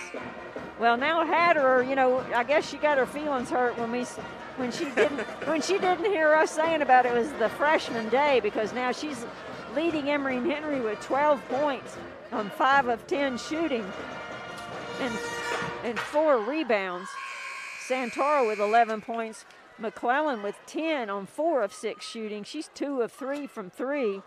And as I've said, I think she's made, well, I guess she's only made 2 of them. I could swear she had 3 drives to her left. I believe so, where she too. finished. But according to this, she's only scored 4, and she's got 2 3-pointers. So somebody's off. It can't be us. So back from that break, Santoro gets it on the deck, gives it to a cutting Spainhour, and Spainhour connects on the jumper just below the foul line, stretches Emory and Henry's lead to 15, largest of the afternoon. That was a high school teammate connect. And the ball gets picked away by Owens up ahead to Mcclellan. Mcclellan gets it blocked, and Mitchell's going to come away with the rebound for the Bruins. Down by 15, Bruins. Mitchell, she's just going to pick up the dribble and shoot it. No good, but she gets the rebound off the deflection, puts it high off the glass, and finishes. Mitchell averages 14 points a game, but today she's only got 5. I get the idea she could just take it if she wanted to. We get the ball down low to Owens. She goes against Wells. Can't get the shot up enough, but she's going to the free throw line. And that's Wells' 3rd, team first. So Owens 2 points on the afternoon so far. Connects on the first one. Owens an 82% free throw shooter on the season, averaging 6.4 points a game. The second free throw rattles around and falls. So good on 2 for Owens at the free throw line, and Emory and Henry now with the 15-point advantage. 8:54 remaining in the game. Mitchell with it. Hands off to Montgomery. Over on the left-hand wing to Everett. Everett all the way in. High off the glass, rolls in. Why haven't they been doing that the whole game? I mean, I'm not disappointed, but it looks like they could finish on that every possession. Emory and Henry with the ball on the left-hand wing. That's Spainhour. Kicks out to Owens. Puts the ball on the deck, now out to Santoro. She puts it on the deck. Good movement. Skip to Spainhour. Down low to Santoro. Spin move by Santoro. Gets blocked by Everett. And on the outlet pass, Owens comes away with it for Emory and Henry. Nobody's guarding Trainum, so why not just dribble in, pull it up from the foul line. It won't fall, and on the rebound as Montgomery's trying to take off with it, Owens will be called for the foul. And Grace Lance is coming in for Owens. Glance with 5 points on the afternoon, the 6'1" freshman from Clyde, North Carolina. Hand off to Wells. Wells back to Montgomery.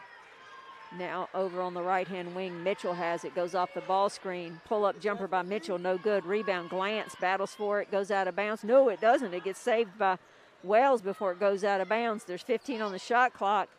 Montgomery draws on the 3, no good. Rebound by Spainhour on the long rebound. She passes ahead to Santoro, finds Mcclellan. Mcclellan all alone on the baseline, no good. Rebound tracked down by Santoro on the right baseline. Oh yeah, Santoro wide open on the left-hand wing. Good find by Spainhour, and Santoro takes it to the rim. She now has 13 now.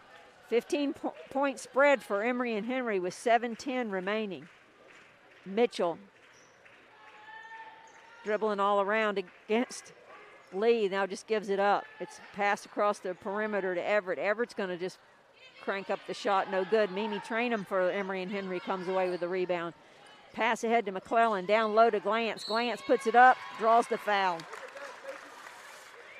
That's on Everett, her 3rd, team second. Well, you would not Team know 3rd. by the lack of background noise in here that the place is pretty packed, isn't it, It sure Brandon? is. You'd think we were at the library. Maybe that's what a 15-point lead will do to a crowd. They're just texting and sitting on their hands. And Hoppers coming in for Santoro. Get Hopper some points. 58-43, glance at the free throw line, connects. She's 3 of 3 for the day. 82% on the season. 16 points now, 17 points, largest lead for Emory and Henry in this contest as Glance connects on both of hers. 6:45 to play. Emory and Henry up 60-43. 1-3-1 defense, it appears. And Mitchell is just going to stand there and look at it. 15 on the shot clock. Now dribble handoff to Montgomery. Montgomery comes to the center. Handoff to Everett. Back to Mitchell. Ball screen. There's a foul called. And they call it on Trainham. Well, we talked about at halftime about how good their offense was against the zone. I don't see them running that offense anymore, do you? No. They're playing like it's against a man there. Dribble handoff and ball screen. So shot clock back at 20. Montgomery now with the ball, top of the key. Well, really the left side of the key. She can't get inside, but she's going to do a little pull-up runner from the right-hand side of the lane that falls. 15-point Emory and Henry advantage. Spainhour gets it inside, kicks it out to Glance, moving around the perimeter. Hatter on the right-hand wing. She gets inside, tries to get it to Hoppers. It's deflected away by Johnson, and Mitchell gets it in transition. She gets stopped inside by Hatterer, so she just keeps her dribble, goes to the other side. She can't get anything to go up against Glance, and the ball goes floating out of bounds. It will be Bruin basketball. I guess Glance got a piece of it. Inbounds to Mitchell. Mitchell off a ball screen by Johnson. Pull-up jumper by Mitchell off the backboard. Almost down, no good. Hoppers comes away with a rebound for Emory and Henry. Kick to Hatter on the right baseline, and she knocks down the three. 15. 15 for Hatter on the afternoon. That's what happens. You did this. You did this. You said it's freshman day. Jumper on the way, no good by Montgomery. And Lee, who's back in for Emory and Henry, brings it up. Let's get Hoppers some Spainhour on the left-hand wing looks at Hoppers, and we are underestimating the jumping ability of Wells because she's fronting Hoppers, and she can jump up there and pluck that down, and she has. 3 on the way is no good by Montgomery. Rebound by Emory and Henry. In transition to Spainhour. Spainhour's short court jumper is too strong. Rebound battle for it. It goes off of Mitchell for Bruins.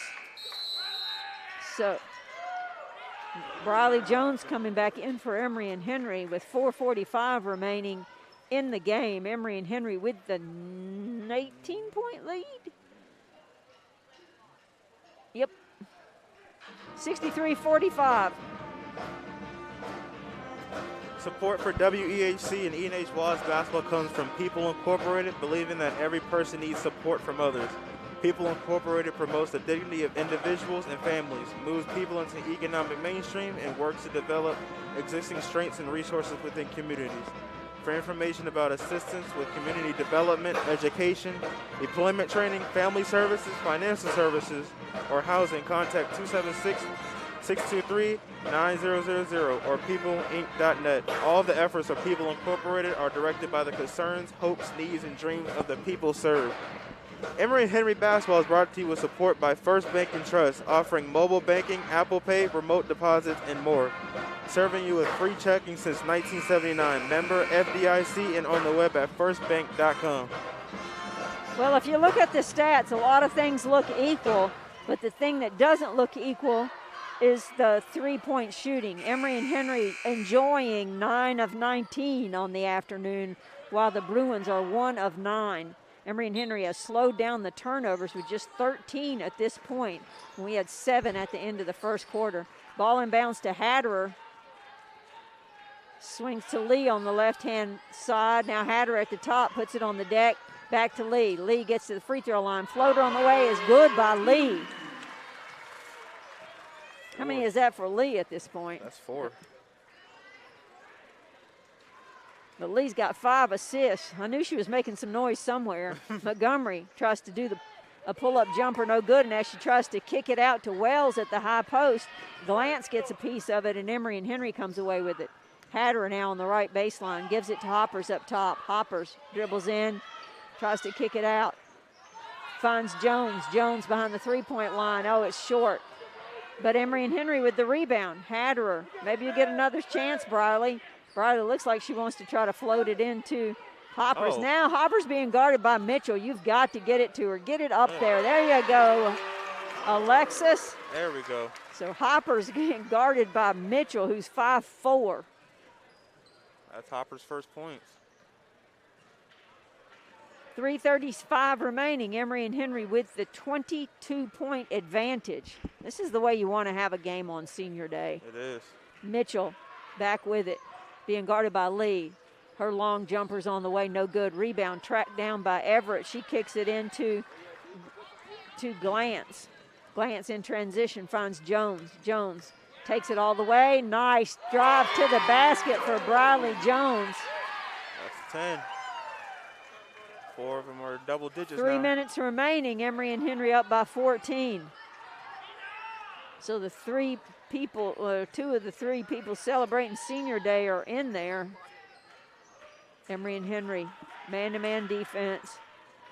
Wells swings across the perimeter. Everett gets it down low. Shot no good. Rebound by Emory and Henry, and the coaches want to call timeout to try to substitute.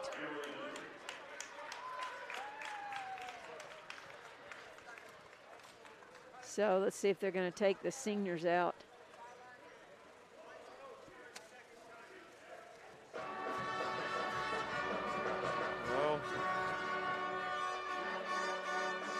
No, we didn't. Frost got in there. That's what we were trying to do, get Claudia Frost in, who's celebrating senior day. So we have Hatter, 21, who may come back and play a 5th year. She was injured last year during the COVID year, and she's going to be getting her master's degree next year. Frost, who is not going to play next year, although she's only played 3 years, she will be finishing her master's next year. Hoppers, number 55, Trainham, 22, and I think Glantz is the other one. We've got 24 on the shot clock. Trainham goes off a ball screen by Glantz, gets it to Frost on the left baseline. Now to Hatter, gives it back to a cutting Frost, and a great layup by Claudia Frost. Nice give and go by Hatter and Frost there, and pushes Emory and Henry's lead out to a lot, 71-45. Mitchell, hand off to Montgomery. I feel like I could have said that like every offensive possession 3 times. Montgomery with the ball up top. Now Mitchell being guarded by Trainham on the left-hand wing. Down low to Johnson. Johnson's little turnaround jumper gets deflected as she draws the foul.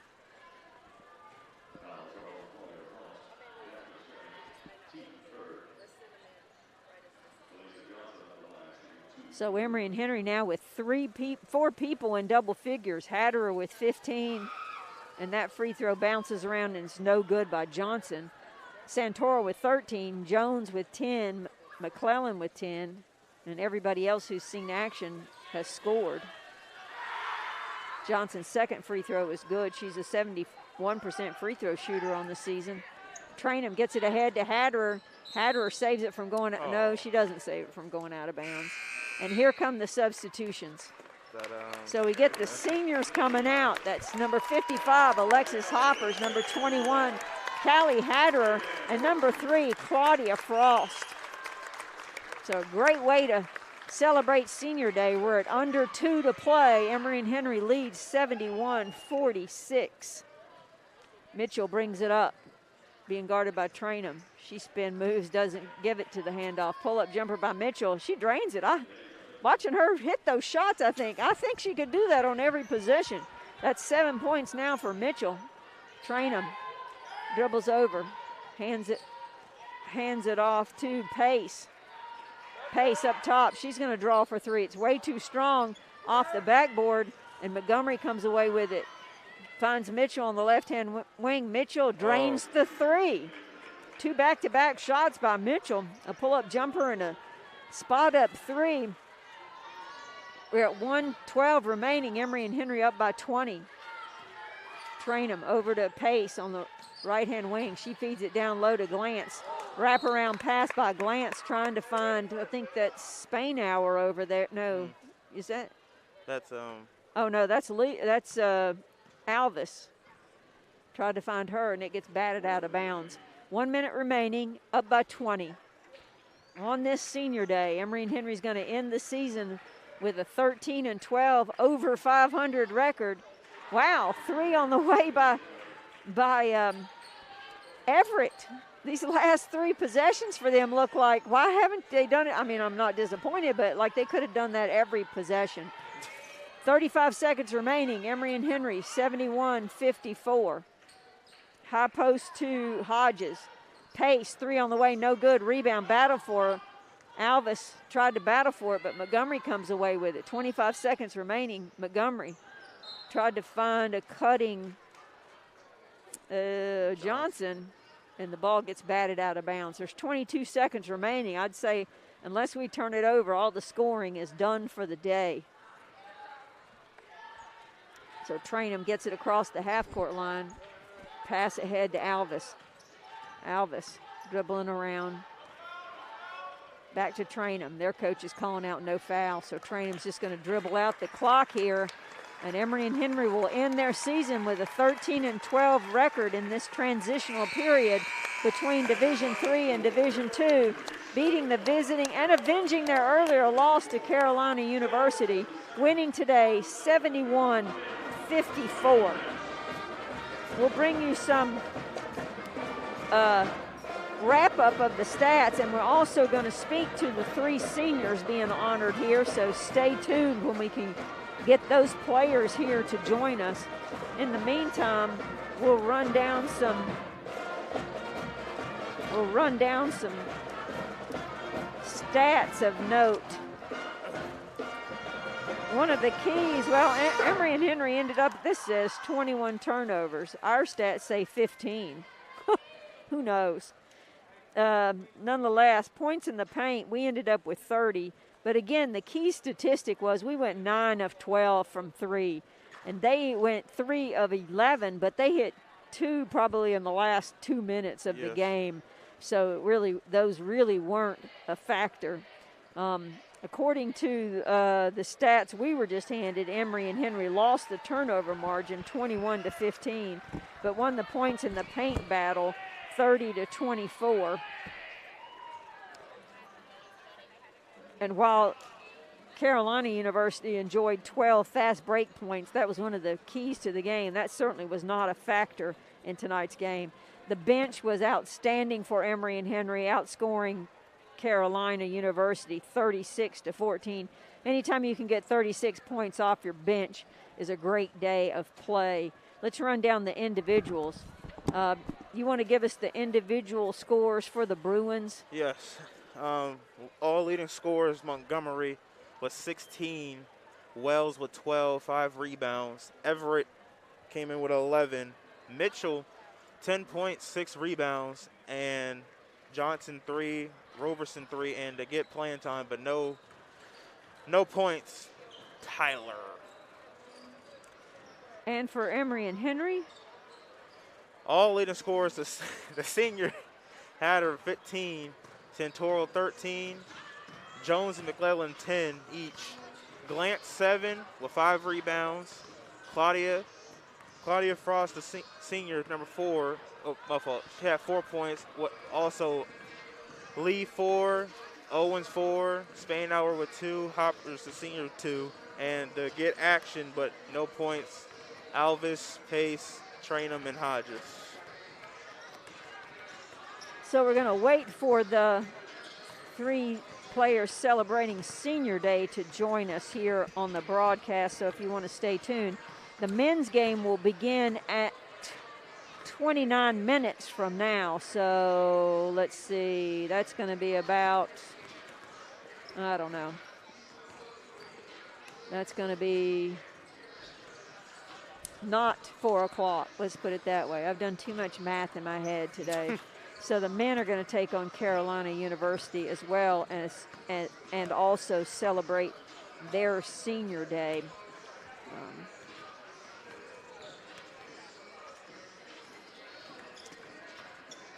To give you some idea about what's going on in Emory and Henry sports action, if I can find that. Yeah, here we go. So the softball team played this morning at King and won 7-4. They also were playing at 1 o'clock. I haven't seen an update on that. They were playing at King against Queens College. Now there's a day where you're playing King and Queens. Anyway, and then they'll play again against those two opponents on Sunday. Baseball was playing at Covenant. I looked for an update on the scores from that and did not see anything there. Track and field ran last weekend of their last indoor meet of the season at Winston-Salem, and they broke another 5 school records, so they will be moving to the outdoor portion of the season. Men's and women's tennis are playing today and Sunday at Transylvania in Kentucky, and they're playing Asbury, Illinois Wesleyan, and also playing against Transylvania. It's not too late to help Emory and Henry women's basketball team in their free throw challenge. Of course, they've shot all the free throws they're going to shoot for the season, but it's not too late for you to make a donation that goes to the Play for K breast cancer fund that raises money for breast cancer. This year, the K Yao Cancer Fund, in its 15th year, is going to give $50,000 grant awards to services that help the underserved community. So you can go to Emory and Henry's women's basketball Facebook page and find out information about how to make a donation. You can pledge the amount of free throws they made, or you can also pledge a one-time donate or make a one-time donation. Well, we're being joined by the 3 players who celebrated senior day today. The first one, Alexis Hoppers. I remember when Hoppers was a freshman and sooner or later she became my advisee. And let me just tell you, she was a great advisee. She came prepared. She knew what she was doing. You know, people don't know that side of the academic side of whatever. Excellent student. But I was surprised the first time I went to practice and I hadn't met you or whatever, and they were all calling you Hoppers, and I thought it was some sort of nickname. I didn't know your name. I didn't know, that you, first of all, I didn't know that was your last name. And most people don't even probably know what your first name is. Everybody you just go by Hoppers. That's very true. So tell us a little bit about the haze of memories of 4 years playing basketball at Emory and Henry. Geez, it's absolutely been crazy. I came in with Crutchfield. Coach Crutchfield really just took me under her wing. I knew the ropes of the program, and I helped build it with Taylor Blevins, Tessa, and everyone else, and just starting out freshman year, not being a kind of a soft teddy bear, and then coming out here tonight and just this season and just being dominant. So you ended up your career, let's see what I have here for you. Your career high 26 points happened this year at Bluefield State. You ended up with, you didn't have double figures tonight, honey. Oh, no. They absolutely locked me down. Yeah, they did lock you down, but your teammates did a great job of finally quit trying to force the ball inside to you and realize what that opened up for them because they had you sandwiched down low. You ended up with a season high 17 rebounds at Bridgewater. Man, that was a long time ago. But you had a career high 18 rebounds when you played at Salem this year. So what are your plans for the future? So I come back in the fall to student teach and finish up my master's degree in December, and then hopefully get a job, physical education, recreation director, something like that along the sports world, and hopefully make an impact on young kids trying to get into sports just like I was one day. What would you like to say to anybody that might be listening about what your experience was like here? There's no doubt that I have my family at home, but this became my family the second I stepped on campus, and I've made just so many memories and so many friendships that I'll never, ever forget. Well, as somebody who has enjoyed watching you play for 4 years, I want to say congratulations on outstanding season, both as a player, but also, you know, you were on the all-academic team back when we were in the ODAC, you know, so people should know you're more than just a basketball player. And also say thank you for all the ways you've contributed to campus life at Emory and Henry, and all the best to you in the future. Absolutely. So Thank congratulations. you. Thank you. All right, so wonder who's up next. Callie? So up next is Callie Hatter, and she's celebrating Senior Day today, but are you going to play some next year, or you don't know?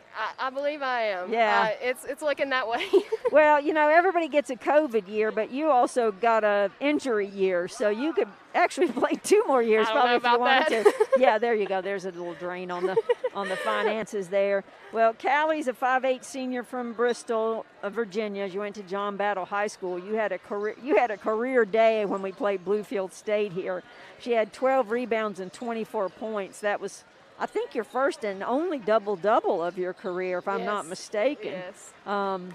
And you ended up today as our leading scorer. Well, we laughed at halftime saying the keys to the, you know, one of the keys to the you know, this was Senior Day, but it was turned into Freshman Day, and you guys in the second half got fired up and took the lead there. You know, the freshmen were carrying the load for us, and you guys caught on fire, so you led all scorers for Emory and Henry, I think, with 15 points. Yeah, 6 of 11 shooting, 4 rebounds, 3 assists, 15 points.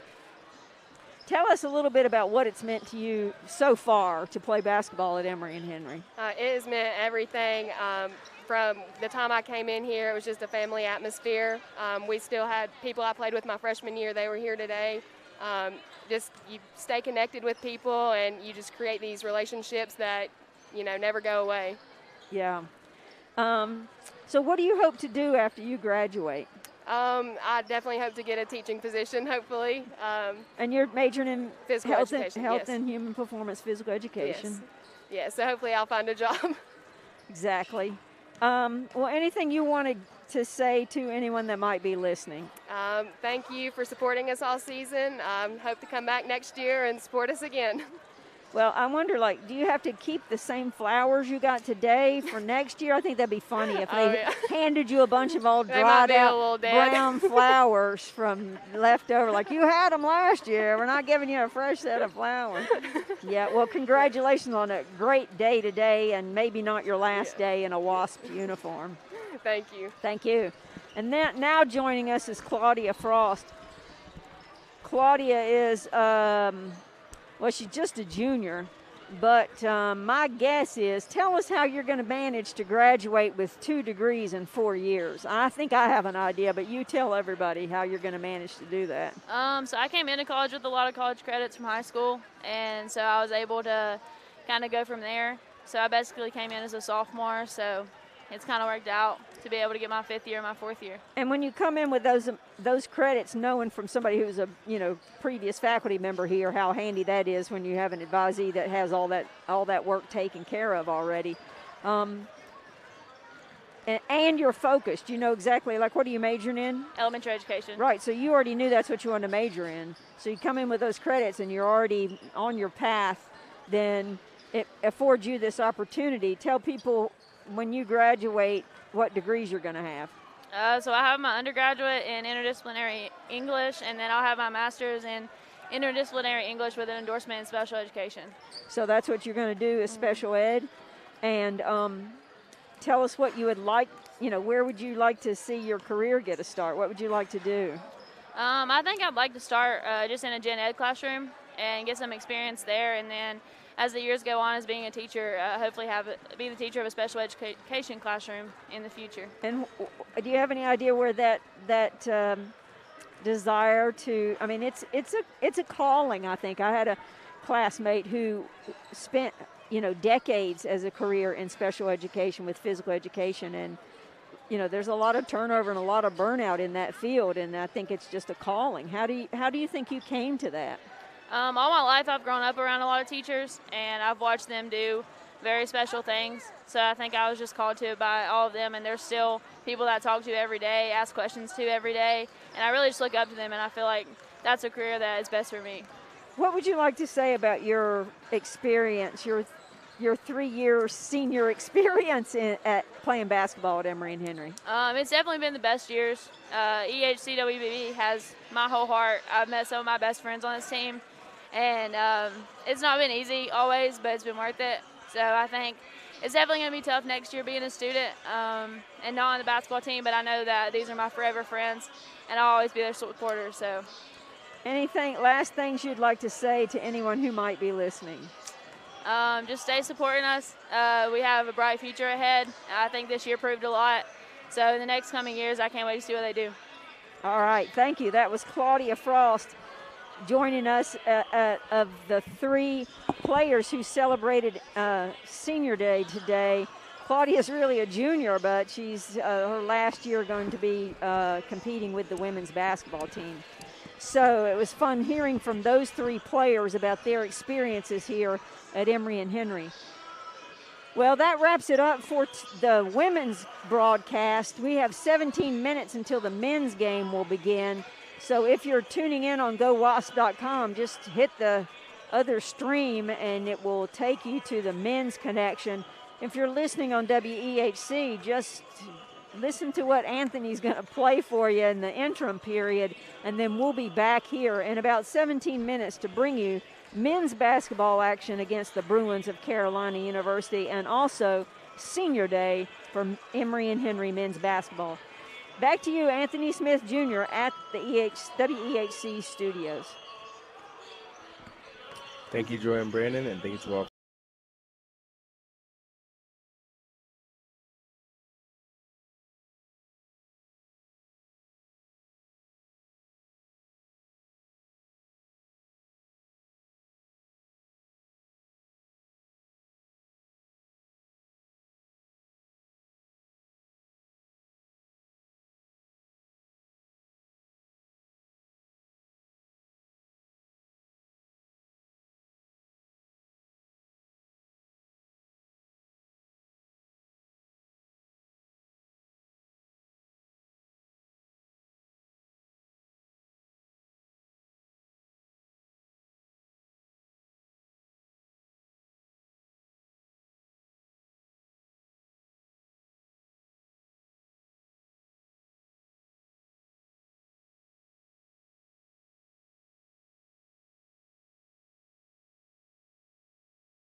holding down the fort there at the WEHC studios.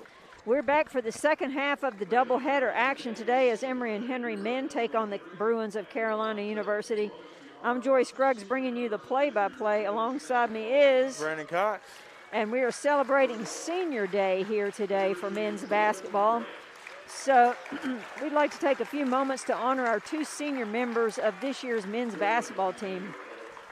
First is Jordan Grant. Jordan is a native of Windermere, Florida, and a graduate of Olympia High School. In his career, he appeared in 50 games with 35 starts.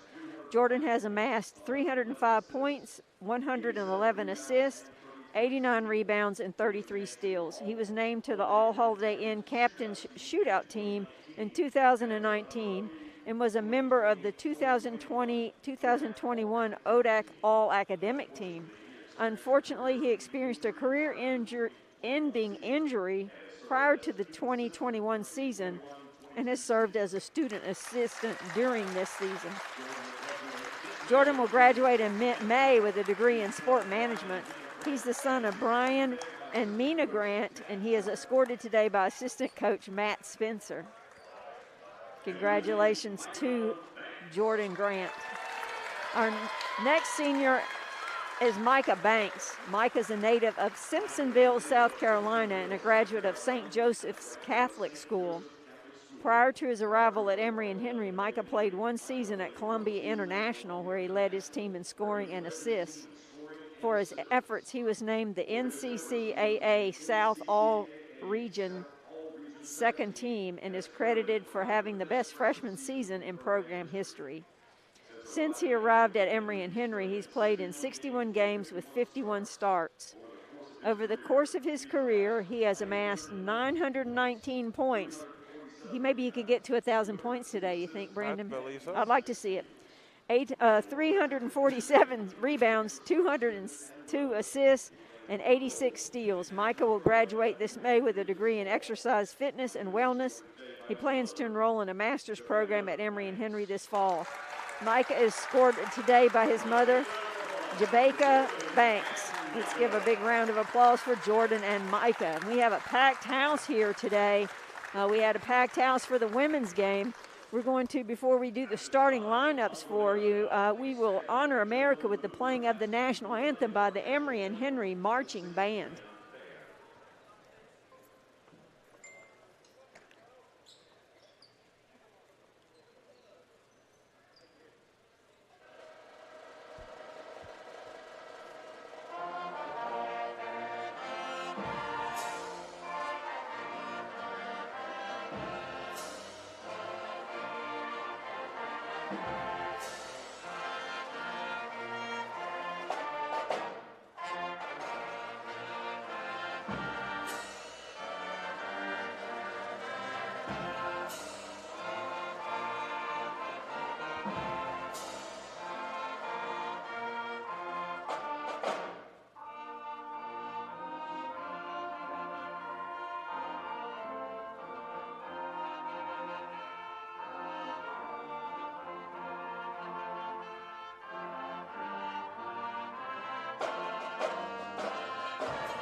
Carolina University Bruins come in tonight to this afternoon's game with a 17-5 overall record. Emory and Henry enters at 16-9.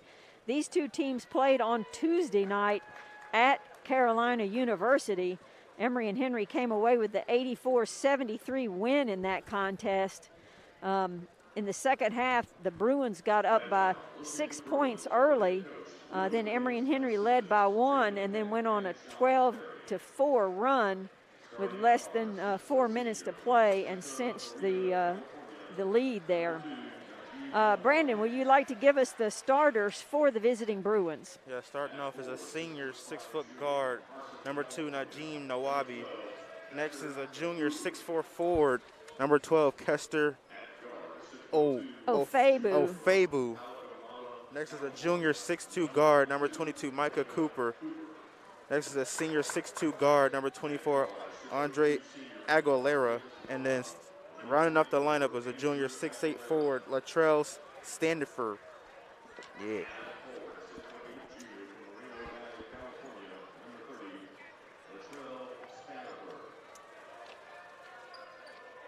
I'm waiting to see if we're going to have the media thing or we're going straight to the starters. I think we're going straight to the starters, or are we? I never know here. We're the last to know. We are. Nope. Yep. So I can tell you about the keys to the game. As I said, these two teams played on Tuesday at Carolina University. During that game, Gabe Brown had a game-high 18 points, followed by Cade Looney with 15, Kevin Grau Rodriguez with 15, and Malcolm Morgan with 11, Micah Banks with 10, so 5 Emory and Henry players in double figures. Patrick Antonelli ended that game with 10 rebounds, 7 assists. The keys for the game tonight for Emory and Henry, first of all, getting downhill on offense with our ball screen action and attacking their defensive switches. Defensively for us, we want to keep the Bruins out of the paint, slow them down in transition, and keep number 12, that's Ofebu, and Micah Cooper, number 22, in check. Well, Ofebu averages 19 points a game. He shoots 58% from the field. He's their leading field goal taker and maker and averages 10 rebounds a game. Against Emory and Henry Tuesday night, he had 11 points and 8 rebounds. And number 22, Cooper, averages almost 15 points a game, 9.5 rebounds a game, and 2.6 assists a game, leads the team in steals. And against Emory and Henry on Tuesday night, he had 13 points, 13 rebounds, 3 assists, and 3 steals. So those two are a handful, and will be interesting to see what the Wasps do to try to slow them down and see if we can't make a sweep of the Carolina University Bruins for this year's season. So the starters for Emory and Henry, a 5'11" sophomore guard from Mount Pleasant, South Carolina. Number 2, Patrick Antonelli, averaging 4.7 assists a game. A 6'2" senior guard from Simpsonville, South Carolina, being honored today for Senior Day. Number 3, Micah Banks, 8.3 points a game. A 6'3" junior from Concord, North Carolina, playing guard and or forward. Number 4, Malcolm Morgan, averaging 11.8 points a game and 2.8 assists a game. A 6'5" forward, a freshman from Clintwood, Virginia, number 32, Gabe Brown, 15.3 points a game. Gabe Brown is shooting 52.3% from the floor. And rounding out the lineup for Emory and Henry, a 6'8" freshman from Grundy, Virginia, number 44, Cade Looney, 14.8 points a game, 6.8 rebounds a game, shooting 54.7% from the floor. Emory and Henry wearing their alternate uniforms in yellow today with navy numerals. The visiting Bruins in navy uniforms with big white numbers that make this announcer happy that I might be able to tell you who somebody actually is and get it right. Cade Looney going to jump it up for Emory and Henry. He's going against Micah Cooper, the 6'2" guard. And Emory and Henry controls the tap. Banks with it now. Man-to-man defense by the Bruins. Banks gets it inside, skips it to Antonelli, right-hand wing. Brown on the step out. Antonelli back to Brown. Right-hand corner, 3 on the way. Gabe Brown connects. And just like that, Emory and Henry clocks up 3 on the scoreboard. He loves that corner. Nawabi, right-hand wing to Cooper. Now back up to Nawabi. Skip across the left-hand wing, pass down low, almost thrown out of bounds. Tracked down by Ofebu. 3 on the way by Nawabi, no good. Rebound, though, by the Bruins. That's Standifer. 3 on the way, no good by Cooper. Battled around, another offensive rebound. Cooper with it, being guarded by Morgan. Now they're going to set it up again. Nawabi Splits the defense, pass around the perimeter, back to Nawabi. Right-hand wing, pass down low to Stanifer, no good. Or he skips it out. And 3 on the way for the answer. And Aguilera gets the Bruins knotted up here at 3. Antonelli brings it up, being guarded by Nawabi. That's number 2 on number 2. Looney with it up top to Morgan. Brown with it on the left-hand wing. I get my rights and lefts jumbled up in my head. Swinging around the perimeter, 10 on the shot clock. Morgan just takes it to the rim and scores it. Shakes his defender and puts it off the glass, and good. Now Emory and Henry up 2. They're really going to need him tonight. So Nawabi skips up to Cooper at the top of the key. He dribbles over right, being guarded by Morgan. Nothing there. Loses the handle on it, gets it back. Swinging around the perimeter. Nawabi down low to Stanifer. Stanifer going against Looney. Spin move, nothing there. Kicks it out to Aguilera. Back down low. Wide open, Ofebu. 5-5. We scored 3, they score 3. We score 2, they score 2. There's the opening synopsis. Emory and Henry off the back screen. Now Morgan out to Banks. Banks, 3 on the way, no good. Long rebound, battled for and brought in by Aguilera for the Bruins. And here they come in transition. Pulling up is Cooper. High post to Ofebu. His shot gets blocked from behind. Looney comes away with it for Emory and Henry, and Banks pushes in transition. Takes it to the rim and off and good. He said he's going to take over for senior. Micah Banks, exactly. We had this in the women's game earlier. The freshmen took over, and then the seniors came out in the second half. Nawabi being guarded by Morgan. Picks it up. Now up top to Cooper. High post to Nawabi. He skips it over. Ofebu gets it blocked again. Ofebu drove the baseline from the right-hand corner. Got it blocked again. 16:56. Emory and Henry up by 2 and with the ball. This is first period action, leading 7-5. Who's coming in for the Bruins? That was 32. And 0. Brooks and Gonzalez. Antonelli brings it up for Emory and Henry, being guarded by Gonzalez. Morgan with it on the left-hand wing. Finds Brown at the top. Back to Morgan. Looks down low to Looney. Feeds him on the low block. He gets surrounded by 3. Puts it up anyway. Gets his own rebound. Now, giant hook by him is no good, but Antonelli jumps up and snags that rebound. Now we set it back up. Looney thought about making a move. Kicks it out to Morgan. Morgan all the way to the rim and good. Left-hand layup by Morgan. He averages 11. Up by 4 on defense. Emory and Henry, man-to-man here. Cooper back up top to Aguilera, being guarded by Antonelli. No, we're not playing man-to-man, are we? Inside to Ofebu. His shot's no good. Rebound, and the outlet to Antonelli is what we call in the football world uncatchable when it goes into the scorer's table. So with the media timeout here, Emory and Henry leads the visiting Bruins 9-5 at 15:56 remaining in the first period.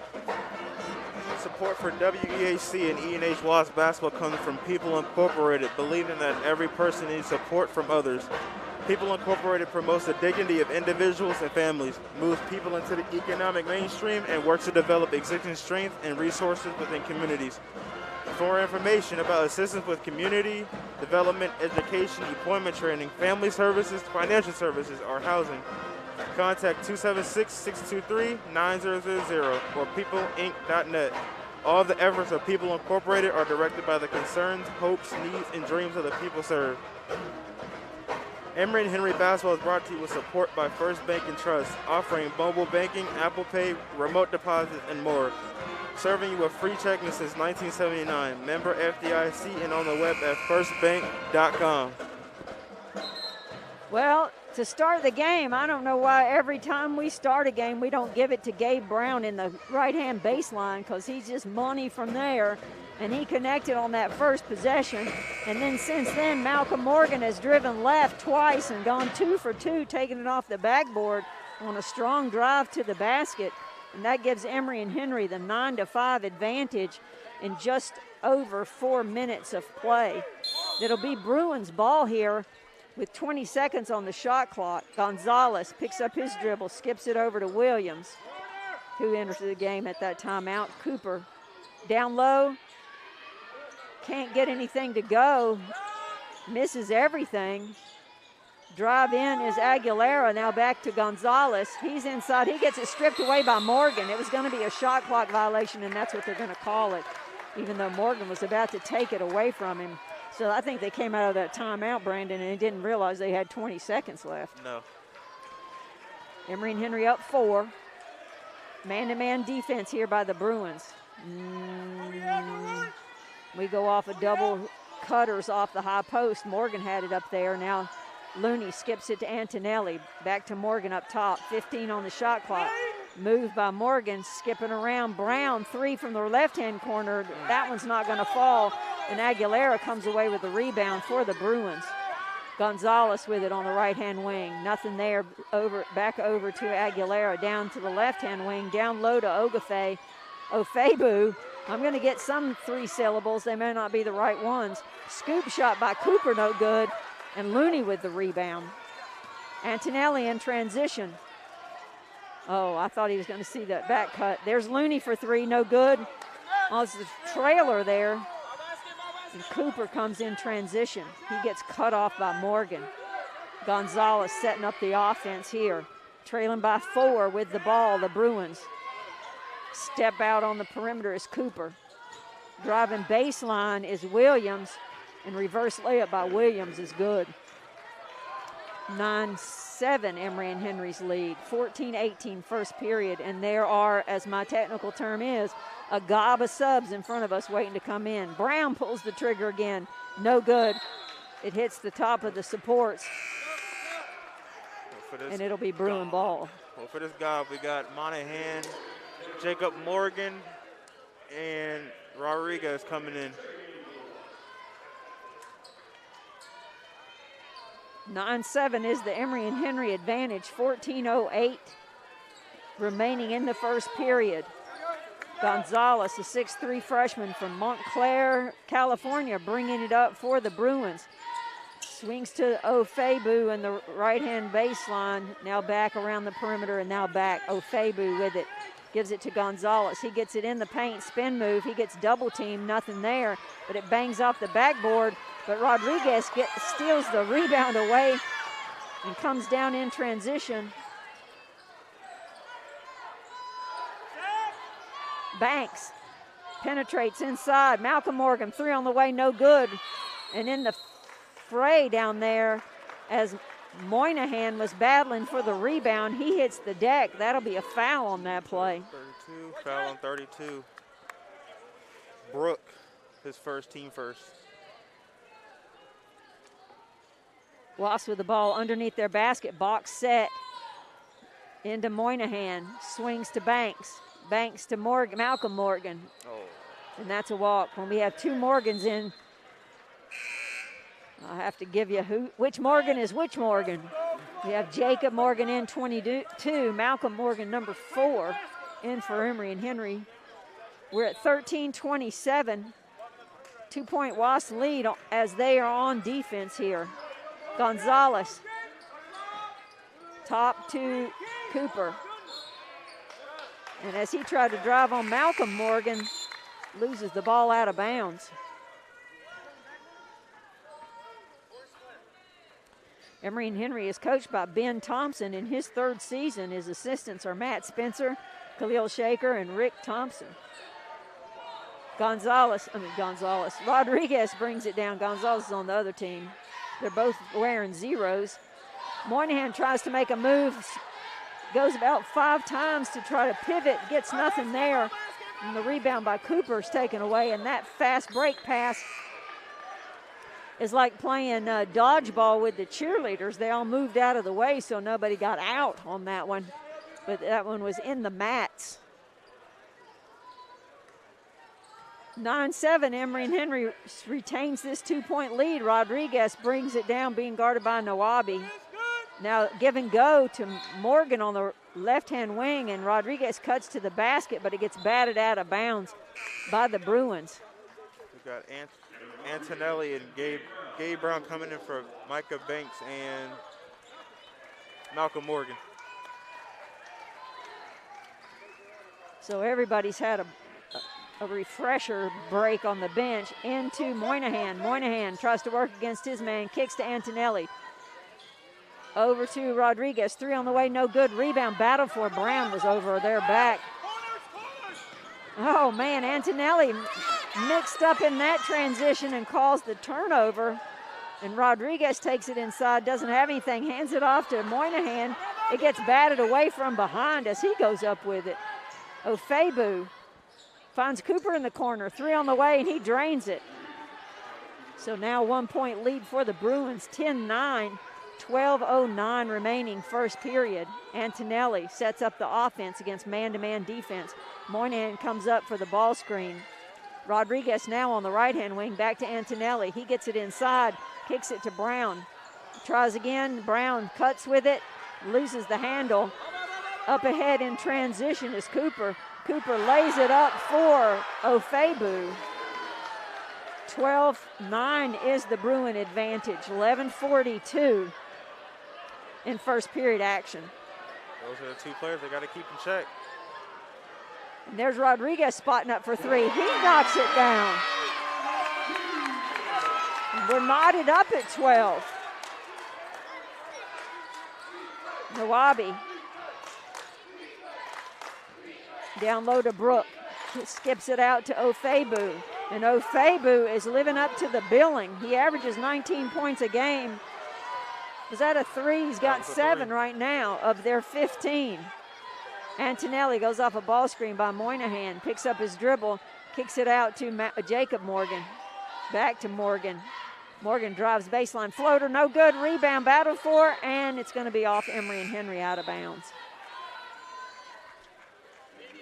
So we're at a media timeout here, I'm guessing. Yep, with 10:54 remaining in the first period, Emory and Henry trails 15-12. Support for WEHC and Emory and Henry Wasp basketball comes proudly from Tom Graham and Kyle King of Edward Jones Investments, 126 East Main Street, Marion. Learn what investing can do for you. 276-783-4448 or edwardjones.com. Edward Jones, member SIPC. The Food Specialist, bringing you quality, price, satisfaction, founded in a small rural area to serve friends and neighbors. Food Country has evolved to serve Southwest Virginia and East Tennessee, locally owned and operated. Your money stays in your community. Food Country is proud to support Emory and Henry Wasp basketball on WAC 90.7 FM. Well, we have a full house just about here, at least on the side we're looking at. The band is taking up one whole section. Usually we have a sort of pep band version of the band here, but I'd say we have the entire band here. Earlier we had 5 tubas. I only see 3 there now, but we have a huge crowd here today to honor the seniors. As we said, Ofebu is living up to his billing. He averages 19 points a game, 58% shooting from the field. That's only weakness is he's about a 60% free throw shooter, but he's living up to it. The 6'4" guard they list him as a forward from Carson, California. On that alley-oop thing, I think his elbows were above the rim, don't you? So. Yes, it sure was. So Peyton in now. Passes to the left-hand wing to Aguilera. Now we get it down low, skip it out. Extra pass, shot on the way, no good. Rebounded by Jacob Morgan for Emory and Henry. And Antonelli passes ahead to Rodriguez. Rodriguez on the move, loses the handle. And here comes the transition. Ofebu, and he slams it down. Yeah, he's definitely lifting up 17-12. Well, transition was part of the key. Was part of the keys to the game, and that's been a key right so far in the lead that has been built by the Bruins. Rodriguez with it up top, 17 on the shot clock, calling out Moynihan for a ball screen. He weaves through traffic. A little scoop shot is good by Rodriguez. He just set that up like, I believe I can do it, and he certainly did finish on that one. 17-14, Emory and Henry trails. Nawabi up top to Aguilera, skip around the perimeter. 3 on the way, no good. Rebound, battled for, and it goes out of bounds off of Standifer. Who took that shot over there?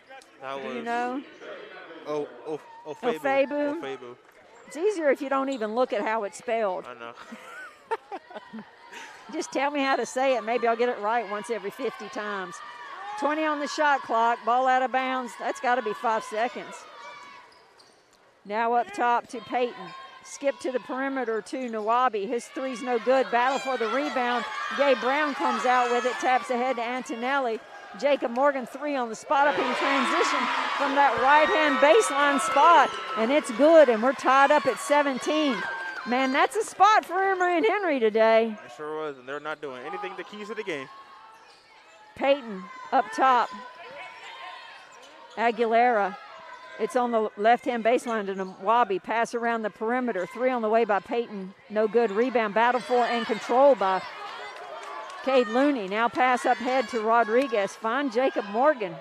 No, why not? Just shoot it yourself, Kevin Rodriguez says back to me. And he does, buries the 3, and Emory and Henry back on top by 3. And the Panthers are going to call timeout. Well, we came down in that transition. Rodriguez had it. There was a man a couple of steps from him, but nonetheless, Jacob Morgan was getting ready to spot up on the left baseline wide open. And I was thinking, give it to him. And Rodriguez was thinking, give it to me. And Kevin knocks down the 3s, 2 of 3 from 3 on the day with 8 points to lead Emory and Henry scores, but Ofebu is still leading all scorers with 9 points early in this contest, and Emory and Henry with the 3-point lead.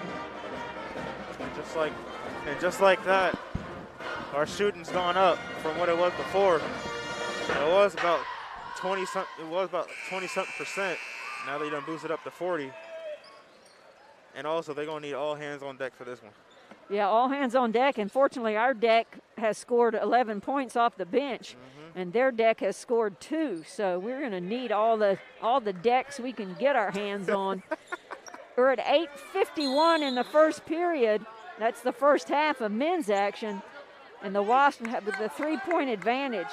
Gonzalez passes to the left-hand wing.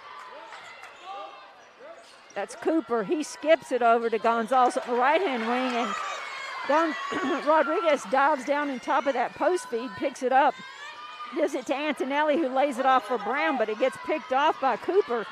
And there's Ofebu again. He is the deal, isn't he? He jammed that one down with one hand, and I believe his elbow was down in the cylinder. Rodriguez brings it up for Emory and Henry with the 1-point lead. Goes off a ball screen by Looney, gets no advantage there. That was one of the things they wanted to try to do in this game. Oh, man, Rodriguez got all the way to the rim, couldn't get it up, but got batted out of bounds by a Bruin. There's 14 on the shot clock. Emory and Henry with a 1-point advantage, 8:08 first half. Box set for the Wasps underneath their basket. Antonelli floats it up top to Rodriguez. Rodriguez finds Antonelli, left-hand wing. Ball screen now. He hits Looney on the roll, and as Looney tried to gather the ball to go up for it, he draws a foul. That's on Brooks' team second. I think he got him before he was going up. So, but we're having another media timeout here, so I don't know if that's going to be shooting or if that's going to be on the floor. I have no indication here. We're surrounded behind us by a whole group of some little kids. You can hear screaming. So much so that I have to put my hands over. Oh, they're throwing out free T-shirts, so that's what all the commotion is about.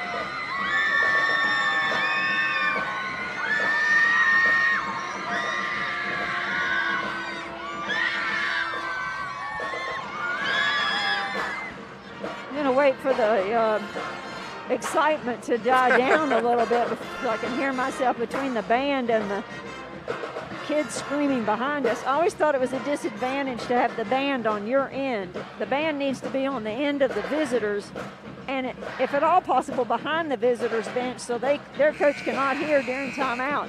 But at Emory and Henry, the band is on the opposite side of the floor from our bench, but on our end of the floor. I mean, it gave the girls some luck. Yeah, speaking of which, I don't know if I mentioned, but the women won today against Carolina University, avenging an earlier season loss. They went out on senior night 71-54. That ends their season with a 13-12 record in this transitional year where they played a combination of NAIA. They actually played a couple of Division III schools and Division II schools. Ball inbounds to Brown on the baseline. Brown tries to work, now kicks up top to Banks. Antonelli, swing and hand off to Rodriguez. 3 on the way by Rodriguez. Oh, it's almost there, but rebounded by Gonzalez for the Bruins. Up ahead to Ofebu. He skips it over to Cooper. 22 on the shot clock, plenty of time. Gonzalez sets up the offense here. Looks to lob it down low, can't. Back to top, now back to Gonzalez. Now they get it down low. Short corner. Now kick it out. Now we got 5 on the shot clock, so Cooper's just launches up a 3, no good, but Gonzalez is there for the rebound. That gives him a fresh 20. Ofebu just going to take it to the rim. Split through 3 defenders. Lays it off the glass and good, and there's a foul.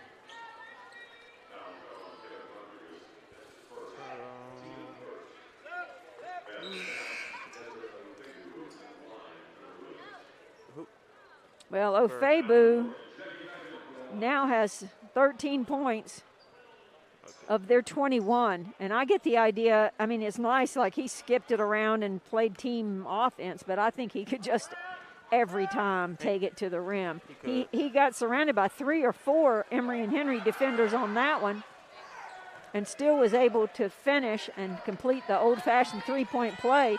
So with 7:10 remaining first half, Emory and Henry trails 22-20. Antonelli to Banks. Banks over to Malcolm Morgan. He penetrates in. There's a zone action now. Tried to get it down low to Cade Looney. Oh. He picks it back up after it got batted away, but shot went over the rim. In transition, Ofebu takes it all the way to the rim, spins about 3 times, loses it on the floor, but then gets it back, kicks it outside. Rodriguez with it, 15 on the shot clock. Swings over to Cooper on the right-hand wing, back to Gonzalez at the top. He thinks about the shot, tries to take Morgan off the bounce, puts it off the rim, no good. Long rebound to Gabe Brown. Here comes transition. Malcolm Morgan finds Antonelli. Antonelli lays it off for Gabe Brown. And in that traffic, there was a little bumping and like bumper cars there. So that's a foul on, who's that on, Brandon? Aguilera, his second. Team third.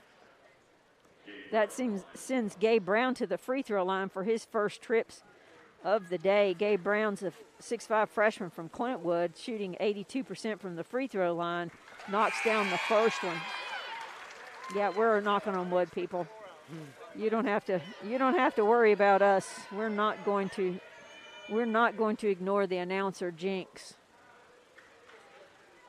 Gabe Brown having an excellent freshman season. He's had 19 games where he scored in double figures this year, and Emory and Henry has tied it up at 22 with 6:17 till halftime. Nawabi up top to Brooke. Brooke, long 3 on the way, no good. Emory and Henry with the rebound, up ahead to Antonelli. Antonelli pulls it up, finds Banks. Banks tries to work off Gonzalez. Antonelli's going to pull the trigger on a 3. Glances off the front of the rim. Rebound, battle for Emory and Henry, still battling for it. Oh gosh, here comes Ofebu in transition. Thank goodness he pulled it up. No look pass down to the short corner to Brooke. Now back, Nawabi has it setting up at top. Cooper. Gonzalez on the right-hand wing.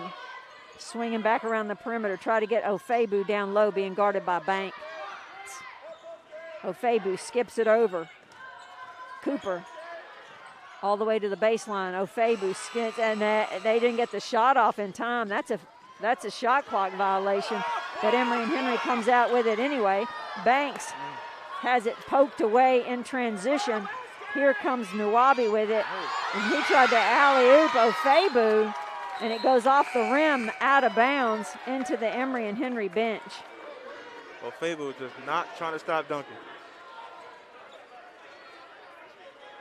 So Ofebu is talking about something. I think he thought an Emory and Henry player touched it. We're at 5:09. I guess it doesn't matter what he thinks. We're tied at 22. Emory and Henry with the ball. And Ofebu with how many points? 14 points. He could have 20. He could have all 22 of their points. Emory and Henry passing on the perimeter. Antonelli, ball screen by Looney, and he took an extra step. He thought Looney was going on the roll. He tried to give it to him. They're talking about it now, and that caused him to drag his foot because he didn't have anywhere to go with it on that side of the court. 4:53, first period. Emory and Henry and the visiting Bruins both with 22 points. It's been a pretty clean game. 3-1 fouls. Well, 12 turnovers that's not as clean as I'd like for it to be if I were coaching. But you'd be happy with that if you want to. Ball on the right-hand baseline. Now back up top to Nwabi. Nwabi makes a little shake, pass around the perimeter. Buchanan with it over there. Inside to Williams, no good. Rebound by Looney. Up ahead to Banks. Banks in transition. Gets shoved from behind. Nothing gets called. And he lays it off the glass and scores it. The senior with 4. 2-point advantage for the Wasps. Buchanan, right-hand wing. Nwabi drives in with it, gets picked away. Pass floated up ahead to Malcolm Morgan. He's able to lay it off. And now Emory and Henry up by 4. We're at 4:04 remaining first period.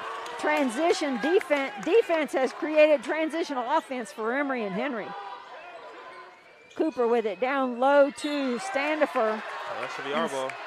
No? Standifer tried to go up with it. Do they call a jump ball or a foul? Shoot. Oh. No, so they're calling a foul on that. The Emory and Henry bench, well, I'd say everybody in the gym pretty much wanted it to be a tied ball situation, but we're here at media timeout. We're at 3:53 remaining in the first period. Emory and Henry with the 26-22 lead. Support for WEHC and ENH Wasp basketball comes from People Incorporated, believing that every person needs support from others. People Incorporated promotes the dignity of individuals and families, moves people into the economic mainstream, and works to develop existing strength and resources within communities.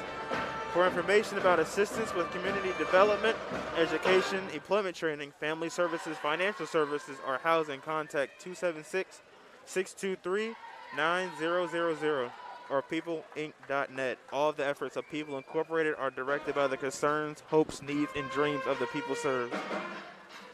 Emory and Henry basketball is brought to you with support by First Bank and Trust, offering mobile banking, Apple Pay, remote deposits, and more. Serving with free checking since 1979. Member FDIC and on the web at firstbank.com. Trying to see if any stats stand out to us. Well, Emory and Henry taking a little bit of an advantage in the fast break points with 12-9, and that was part of what Emory and Henry wanted to shut down or try to control of the visiting Bruins. And again, Emory and Henry bench points have been significant, 11-2. It's the Bruin ball underneath their basket. They're trailing by 4. Emory and Henry on defense now. And the three's on the way, no good. Rebound, battle for it. Gabe Brown battles for it. And the foul's going to be called as he tries to gain possession. And that'll be Nwabi for the Bruins, wasn't it, yes. Brandon? Yes, his first, team 4th. So we're at 3:47. Emory and Henry with the ball and a 4-point advantage, 26-22. Antonelli being guarded by Nwabi, both wearing number 2. Antonelli hands off to Malcolm Morgan. He looked for the slip of Looney, but he couldn't find him, couldn't get him, but he just takes it, drives to the left there from the right-hand wing, and is going to draw the foul. That's on Nwabi. Yep, his second, team 5th.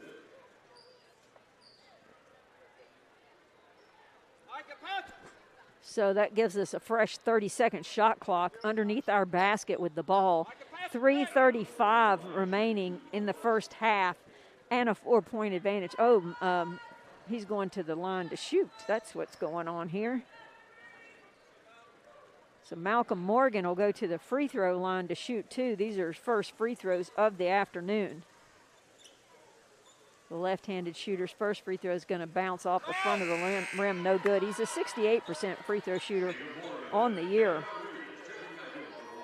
It's like Jacob Morgan and Rodriguez is coming in for Banks and Gabe Brown. Malcolm Morgan will have another shot at it here. See if we can stretch up the lead. The second one gets up over the front of the rim and falls in. And I think we're going to play 1-3-1 here. We are playing 1-3-1. Antonelli on the back, Jacob Morgan on the front. Ball in the middle to Gonzalez. He picks up his dribble, tries to get it down low. And Cade Looney steps in front of that pass and takes it away from Emory and Henry with a 5-point lead and the ball. Antonelli gets it in off the ball screen. We find Brown in the right-hand corner. His three's too long. Looney battles for it. It goes out of bounds off the Bruins. There's 16 on the shot clock, 3:10 on the clock for this first half. Emory and Henry with a 5-point lead and the ball underneath their basket floated into Looney. Looney dribbles around and finds Malcolm Morgan. Malcolm Morgan kicks out to Antonelli. Antonelli puts it on the deck, 10 on the shot clock. The bench counts it out. He picks up his dribble, finds a streaking Malcolm Morgan who kicks it. And now Rodriguez has to just heave up a three. It hits off the front of the rim, and that horrible shot rebounded right to Antonelli. Three on the way, no good by Malcolm Morgan. And here comes Cooper in transition. His little scoop layup will score. Emory and Henry now up 3, 2:36 first half. Malcolm Morgan over to Jacob Brown, swing on the perimeter. Rodriguez down low to Looney. Looney makes a move, baby hook from the short corner is good. And Cade Looney gets on the scoreboard for the first 2 points. He was 0 of 5 before then. Of course, he was getting some pretty physical play. Emory and Henry up 5. Gonzalez dribbles it in. I think he might have walked with it. Picked up his dribble. Swing around the perimeter. That's Buchanan trying to do something with it. Gives it back to Gonzalez. Three on the way. The long rebound gets poked by Antonelli, but it goes to the Bruins. And Malcolm Morgan tries to save it out of bounds from going out of bounds. Ends up on the trainer's table down by the ball rack. But it will be Bruin ball. We're at 1:58 in the first half. Emory and Henry up 5. Bruins ball in front of the Emory and Henry bench. Aguilera to pass it in for the Bruins. Brook down low for the Bruins, posting up against Looney as the Bruins pass it around the perimeter. Cooper with it, takes it inside, kicks it back out. Three on the way by Buchanan, and that's good. Wow. So a 2-point advantage, Emory and Henry. 1:40 remaining first period. As Malcolm Morgan brings it up. He's going to hand it to Micah Banks. Banks operating here. Gives it back to Morgan. Morgan tries to skip it across the perimeter, driving the baseline. And just like a volleyball block, a sea of arms sends the ball out of bounds. 18 on the shot clock underneath our basket. We try to get it in bounds to Jacob Morgan. It gets batted out of bounds. The official says it went off Emory and Henry. 1:20 remaining first half. Emory and Henry leads by 2, 29-27. Been a pretty even shooting night. Cooper being guarded by Malcolm Morgan, just pushed him off. They try to make a pass into the high post. Rodriguez bats it away, but Ofebu gets it back, takes it to the rim, off the backboard, and good. Has he missed a shot? It doesn't seem like it. Oh, yeah. He's missed half of them, but it seems like he's made them all. Morgan finds Jacob Morgan on the step out. Malcolm tries to get inside with it. Back to Jacob Morgan. Looney's posting up. Banks takes it high off the glass, and it falls in. That looked way too strong, but it falls in, and now Emory and Henry with the 2-point lead with 42 seconds remaining in the first half. Cooper being guarded by Malcolm Morgan. Gets past him, lays it up, no good, but he's going to draw a foul. I thought we had a good defensive stand there. Nice foul on Cade Looney, his first, team third. What was that, team fourth? Ofebu with 16 points on 7 of 13 shooting. So his team has 29. He has 16 of them.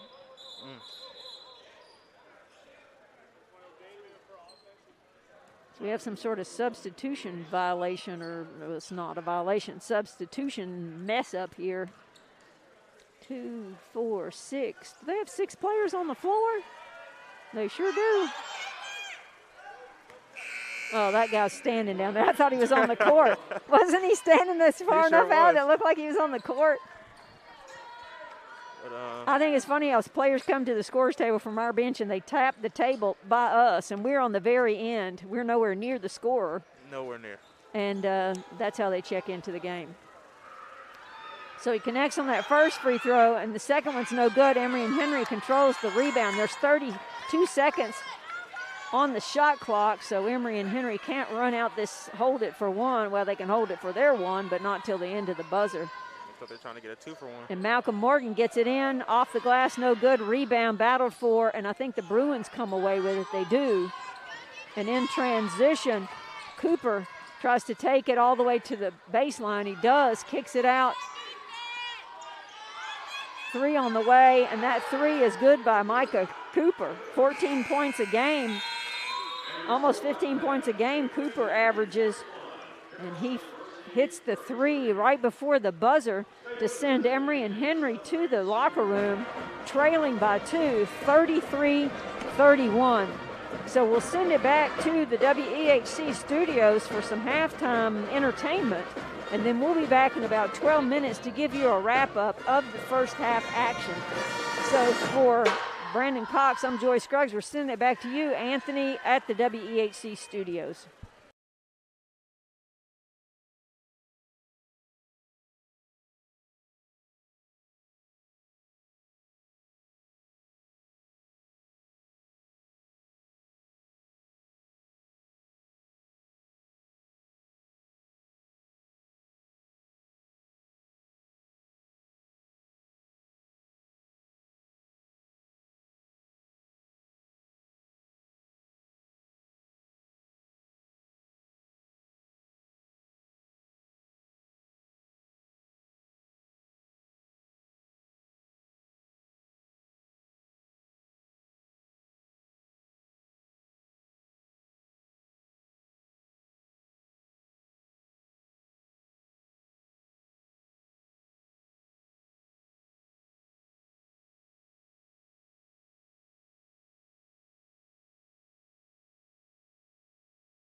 here. Let's see, we come out now. Yep.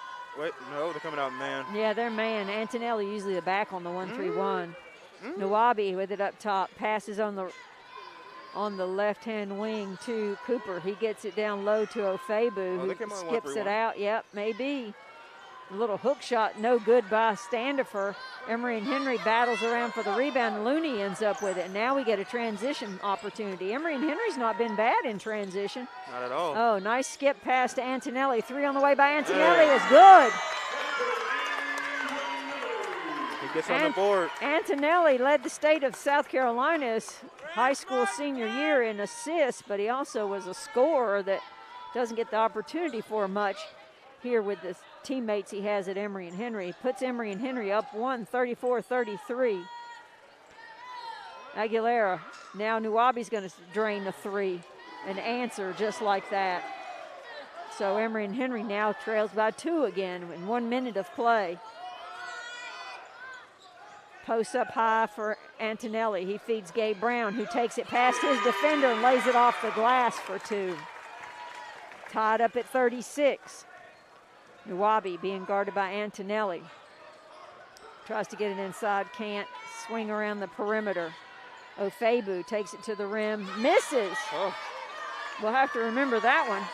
We need more of those. Yeah, and Banks behind his back takes it to the rim. He gets it blocked out of bounds by Standifer. Standifer, 6'8", junior from Moreno Valley, California. Lob inbounds to Looney. There's Banks with it up top, finds Antonelli, goes off a ball screen. We're not getting any advantage off that. Antonelli's going to put it up again and score it. Nice shot. That's a long 2, wasn't it? Yes. Sure was. So Emory and Henry's up 2. We were trying to use that ball screen action. That may not mean the ball goes inside, and the pass goes through everybody, through the middle of the defense. And Antonelli closing out on, no, that's not Antonelli, that's Gabe Brown closing out on the shooter in the corner.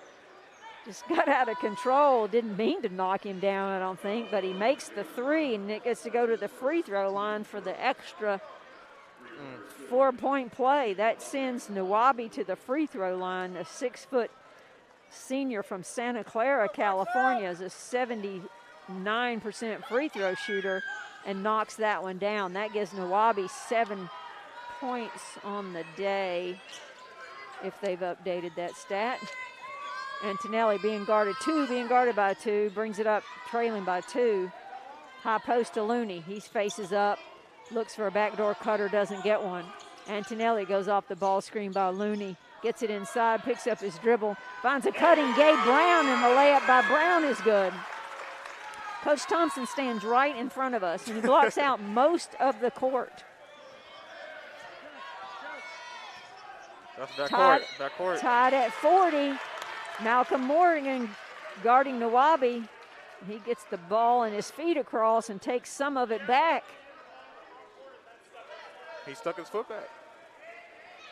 Once you get all 3 of them across, you can't take any of them back.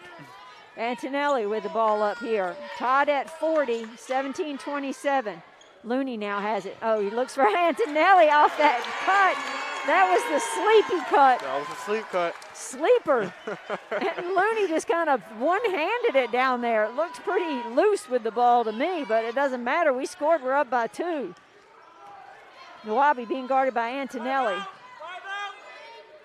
Swings it over to Cooper. Cooper, pull-up jumper, no good, but he draws the foul. Malcolm Morgan. Was that his team second?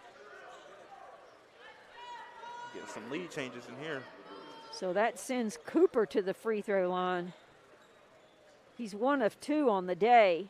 He's 75% on the season. 6'2" junior from California. They've got 5 players from California.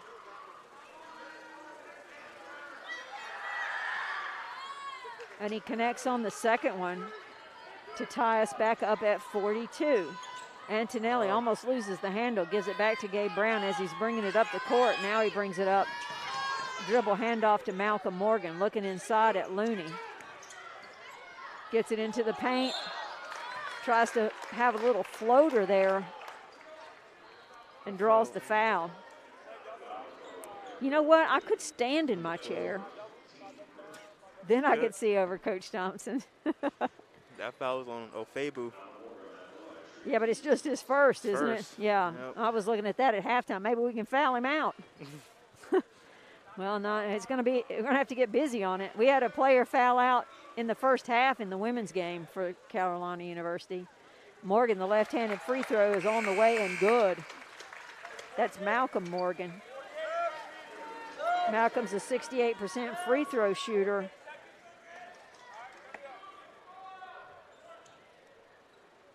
He's 2 of 3 so far today.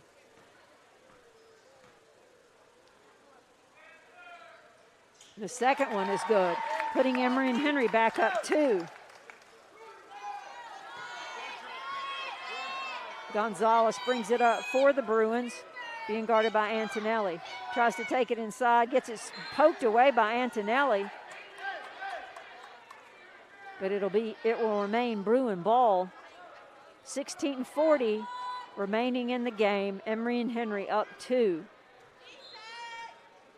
Bruins ball underneath their basket. 23 on the shot clock. Get the ball in bounds, looking to swing it around the perimeter. There goes Cooper. Back to Gonzalez. Up to Ofebu. He kicks it over to Cooper. Cooper, 3 on the way, no good. Rebound, Antonelli. He can get up there, can he? He sure can. Gabe Brown in transition, spot in the corner, 3. Gabe from the corner again. Gabe Brown, that's his second 3 from the corner. He's 2 of 4 from 3. He's hit 2 from that right baseline corner. Puts Emory and Henry up 5. The Bruins swinging around the perimeter. Ofebu tried to get it inside, kicked it out to Peyton Jr. Ofebu for 3, no good. Rebound battled for Emory and Henry's. Antonelli picks it up at the bottom of that pile of rebounders and gets it up ahead to Banks. Banks over to Malcolm Morgan, now skips it back to Banks. Down low to Looney. Looney works, baby hook, no good from just outside the low block. Up by 5, Emory and Henry back to defense. Just moving around the perimeter. The Bruins looking for something off the dribble. They can't get Ofebu's posted up down low, but they don't give it to him. There goes Cooper, taking Antonelli up, no good. Rebound, and Looney comes away with it. We got a 3-on-1, and Gabe Brown stuffs it down for the Wasps in transition. Great look ahead by Antonelli. And Emory and Henry with the 7-point lead. 15:02, 49-42. Emory and Henry with the slam by Gabe Brown in transition. We had a 3-on-1. It was just a matter of where was Antonelli going to deliver it, and he delivered it to Gabe Brown, who just flushed that one and put Emory and Henry up 5. That's easily our largest lead in forever. Yep. So that puts Gabe Brown at 14 points on the day. And Ofebu has not scored since halftime. And trust me, we are knocking on wood here. We've played 4 minutes and 58 seconds, and we haven't seen any points from Ofebu.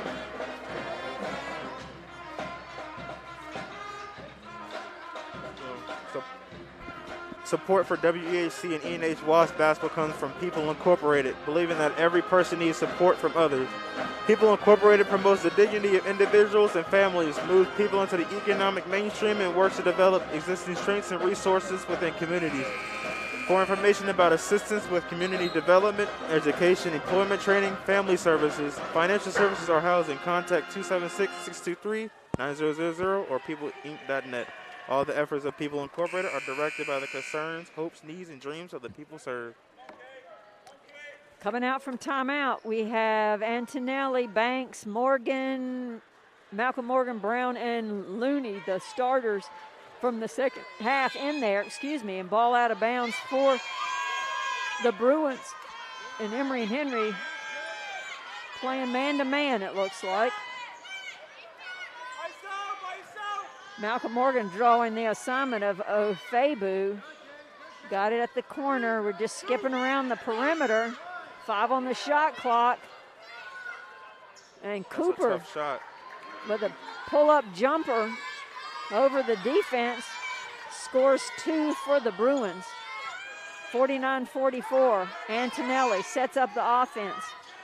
Looney on the ball screen and delivered by Antonelli on the roll to Looney. Looney tries to take it up, but Ethan Brook at 6'9" is there from Verona, Kentucky. That's his second, team second. So that's his second, team second. We have another timeout here. While we have a minute, I'd like to say thank you to WEHC and Ivy Shepard and Emory and Henry Athletics and Ann Crutchfield, the athletic director, for allowing me to be a part of these broadcasts this year. I retired a couple of years ago in the middle of the pandemic, thinking, in retirement I would find some volunteer opportunities that I would enjoy being a part of. But in the middle of a pandemic, there aren't many volunteer opportunities I was interested in being a part of, and it wasn't until the middle of this season that I realized, doing the basketball broadcast is my passion and is my volunteer opportunity. So I want to say thank you for the people who support Emory and Henry Athletics, but in particularly WEHC and Emory and Henry Athletics for allowing me to have the fun of being a part of these broadcasts. And I have to say, Brandon, we have a pretty good seat here, don't we? We sure do. I used to have a seat about 6 feet over from this one on the bench, and there was a lot more pressure that went with that one, including not enjoying yourself sometimes. And I may not enjoy it when Emory and Henry doesn't have a productive day when we're doing the broadcast, but I can go home and sleep at night, and that makes it a little bit different. So out of that timeout, Looney will go to the free throw line to shoot 2. Emory and Henry with the 5-point lead, 49-44. There are 14 minutes and 23 seconds remaining in the action. This is Looney's first trip to the free throw line today. He's a 77% free throw shooter on the season. Go ahead and say what you always say, Brandon. I don't want to say it now. He always says he loves a big man that can shoot free throws. Love big men who can shoot free throws. There you go. Well, he'll make this one for you.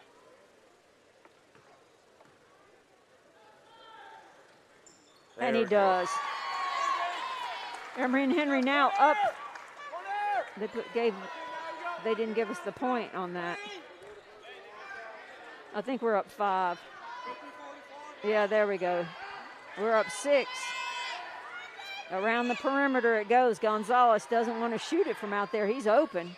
He floats it up to the top. Now back down low to the short corner to Ofebu, working against everybody.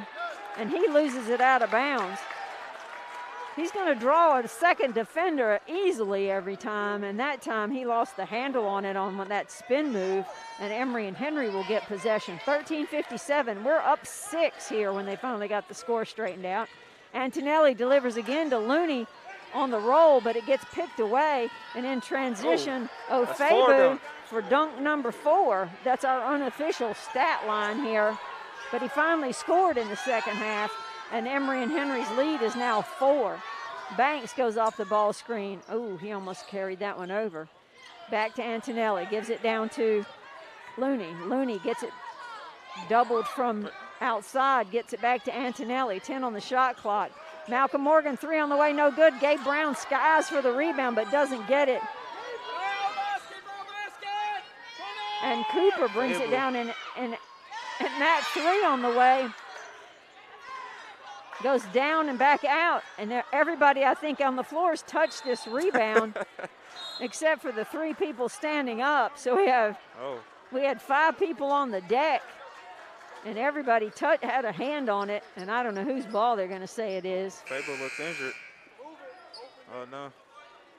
Slow getting up is Kester Ofebu, but he's going to be all right.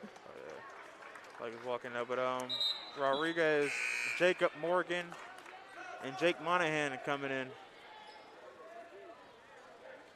That's for Emory and Henry, as several subs also came in for the Bruins, including number 32, Ethan Brooks. I'm pretty sure he's new, and Kenneth Williams Jr., number 4. Rodriguez brings it up and plays point guard for Emory and Henry to Micah Banks. Ball screen, nothing, reverse to the left side of the floor. Now back to Jacob Morgan, handoff Antonelli. Jacob Morgan, Antonelli, back and forth they go here. Somebody's gonna have to want a shot here in a second. Antonelli will take it.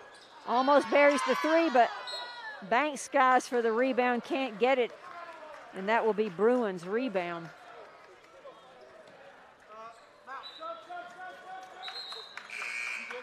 (50-46), Emory and Henry's advantage with 12:36, and Antonelli gets a break. He's played the entire second period here. When Jalen Leftwich was injured, you know, it was fun having 2 point guards of that capability and caliber, and they played together quite a bit, but there's Rodriguez now filling in that point guard spot. Back up top to Williams Jr., and they called a foul down low against Ethan Brooks, trying to post up against Moynihan. That's on Brooks' third. Team third, if they haven't updated it yet, I believe. Rodriguez brings it up for Emory and Henry. Step out by Jacob Morgan. He penetrates, kicks to Banks. Banks 3, misses everything. Rebound by the Bruins. Emory and Henry still up 4 as Cooper directs traffic with the ball. Buchanan back in, swings at the perimeter, up to the high post to Williams. He kicks it back out to Cooper on the left-hand wing. Inside to Standifer, and Standifer draws a foul as he tries to go up with it.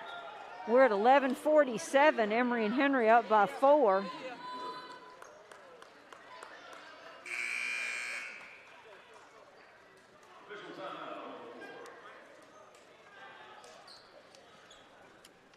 So Standifer working against Moynihan. Moynihan, the freshman from Indiana, was the all-time leading rebounder at his high school with 1,145 rebounds and 1,499 points behind the 2020 NBA first-round draft pick Desmond Bain. That's not bad for a high school's career's worth of work. That's really impressive.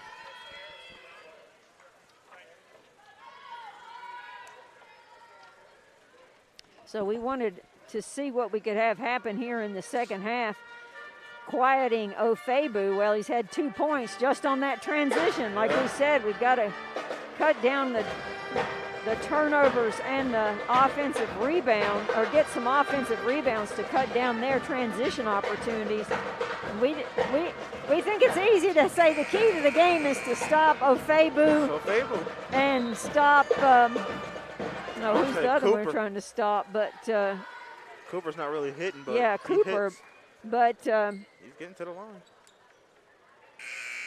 He actually has the most. He's gotten to the line most than everybody else on the team. And he has 8 rebounds. And also 5 assists. So this sends Latrell Standifer to the line.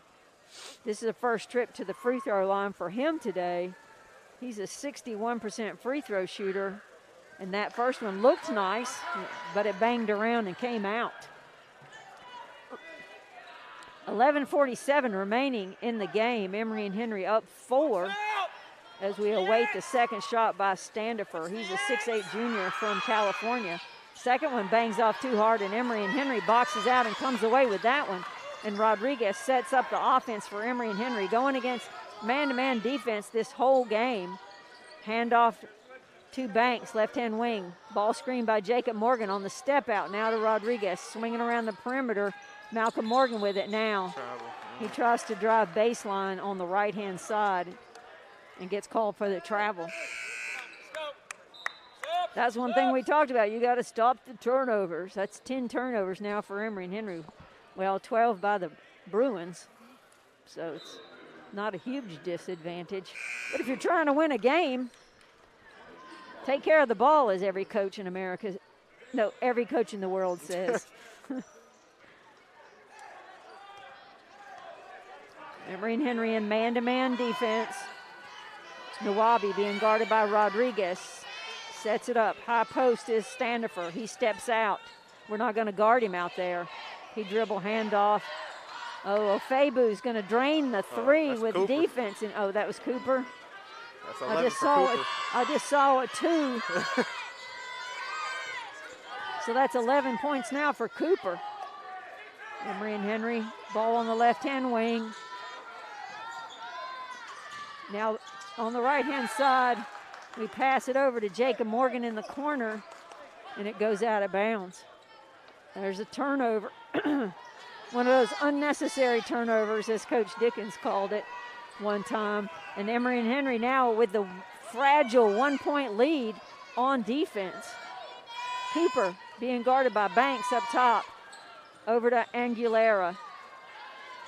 Ofebu, spin move. Hey, and then we picked it off on the spin. There's a way to stop him. Don't let him get comfortable. Rodriguez, oh my gosh, he's hurt himself. Rodriguez goes in for the layup and comes down. I think he's hurt an ankle. I hope that's all it is. And then transition. So Fabu in transition. So Fabu scores for the Bruins, and we'll get to go to the free throw line. That's 20 points now for Ofebu. And Kevin Rodriguez is on the floor in front of the Emory and Henry bench, face down, as our trainer is dealing with him. I saw him sort of take a couple of steps without putting one of his feet down on the ground. I assumed it was an ankle, so I hope it's nothing more serious than your run-of-the-mill basketball ankle sprain.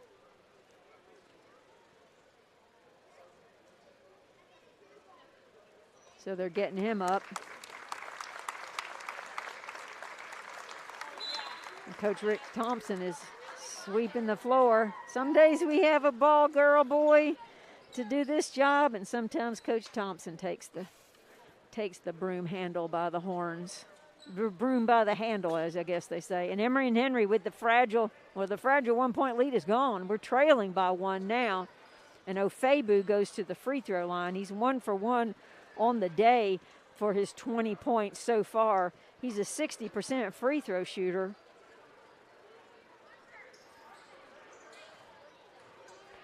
Averaging 19.3 points a game. Well, he's already clicked past that today. Yep. And we have 10 minutes and 24 seconds remaining. He misses that free throw, and Emory and Henry gets it on the nice box out by the Wasps. Antonelli brings the ball down, gets it to the right-hand wing to Malcolm Morgan, and as he was trying to get it to Jake Moynihan, as he stepped out, foul's going to be called on. Who's that on? Standifer? Standifer. His first, team fourth. 10-13. Emory and Henry trails one, 51-50. 20 on the shot clock. Antonelli with the ball up top. Looney, ball screen. Antonelli can't get it to him on the roll. Banks now on the right-hand wing. Malcolm Morgan operating. Skips it. Jake Morgan drains the three. Morgan to Morgan connection. And Emory and Henry now up by 2. 53-51, 9:47. Nuwabi brings it up. Skips it over to Cooper. Cooper to Aguilera. Short corner to Ofebu, being guarded by Malcolm Morgan. He tries to get inside, just pounding. He loses it. It goes out of bounds, but it must be off us, so he must have poked at it there. And Gabe Brown's coming in for Micah Banks. I wonder how long Fabu was going to just keep pounding the ball.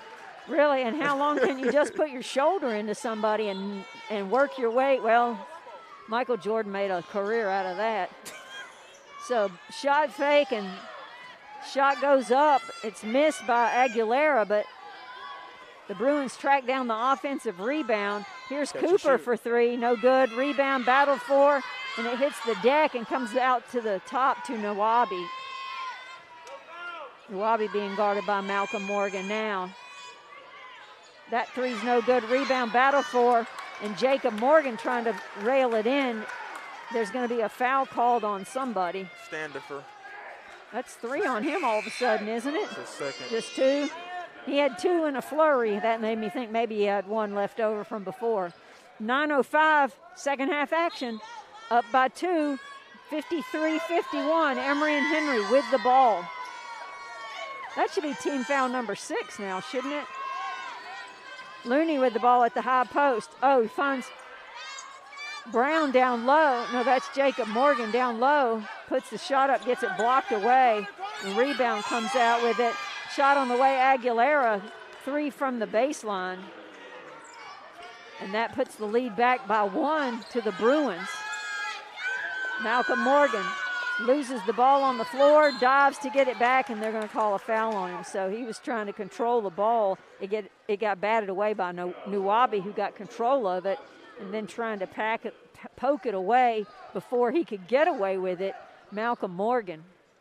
We need Morgan in there playing defense on Ofebu, so we don't need him getting in foul trouble. On the left-hand wing to Aguilera, now back up top to Ofebu. Swings to the right. That's Cooper with it. Up top, Aguilera gets it down to Ofebu, who pounded off anybody that gets in his way and lays it up and in. And now a 3-point lead by the Bruins. Antonelli. Ball screen by Looney. Gets past it. Nothing there. Looks for a backdoor cut by Jake Brown. Gets it back. Ball screen. Runner by Antonelli. Good. Man, that's what you do. You find a way to score. That should be an every guard special package. A nice little floater. Yep. That's 7 points by Antonelli now. And 5 assists. No, that's more. That's 9. Something happened here. That's on foul on Jacob Morgan, his second, team 6. Well, I remember back in the day, and being a Tennessee graduate, now I'm not going that far back. You're just scoffing already. Being a Tennessee graduate, I have a dislike, perhaps is a good word to use, for University of Connecticut women's basketball. And Diana Taurasi was an excellent player. She's still an excellent player in the WNBA.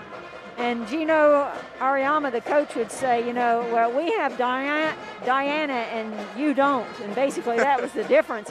Well, if I were coaching at Carolina University, I might be saying, well, we have Ofebu and you don't. Because he's got 22 points. And I think he could score every time down the floor. Don't you? So. I believe so. I mean, our most effective thing has been sending somebody to dive down and take away on the spin move. But so they didn't just quit spinning. You know, he just backs his defender down. And as I said, it's reminiscent of Michael Jordan. Michael Jordan just get the ball, play with his back to the basket, back you down, back you down, back you down, and then, you know, jump over you and score. And because of that, he was the GOAT. Well, nobody could stop him, and you knew what he was going to do. No. And I think we might be in the same situation here as Ofebu with 22 points on 10 of 19 shooting. It's pretty impressive. Bruins with the ball out of bounds underneath their basket. 7:23 remaining. Bruins lead by 1. Oh, wow. Nawabi, just when you thought he was going to just be a distributor, he knocks down the 3. That's 10 points for him on the night. He's 3 of 7 from 3. Antonelli dribbles in, picks it up, finds Gabe Brown at the top, who gives it back to him to reset. 15 on the shot clock. Jacob Morgan with it in the right-hand baseline. Antonelli thinks about it, Takes it inside, pull-up jumper. Good by Antonelli. And Antonelli now with 11 points to go with his 5 assists and 4 rebounds. Nwabi. Left-hand wing to Cooper. Cooper to Aguilera. Back to Cooper. Now on the left-hand wing. 3 on the way. Sort of banks in by Nwabi. Maybe just rattled around the back of the rim. But there's a 3, and Emory and Henry trails by 5. 62-57. We have 6:27 remaining. Antonelli, ball screen by Looney. Looney got no advantage there, but we found Gabe Brown, who cuts the perimeter, cuts the baseline. When he catches it down low, he gets swarmed by 3 defenders. And they're going to call a jump ball on that. Possession error favors the Bruins. 6:19. Emory and Henry trails by 5, 62-57.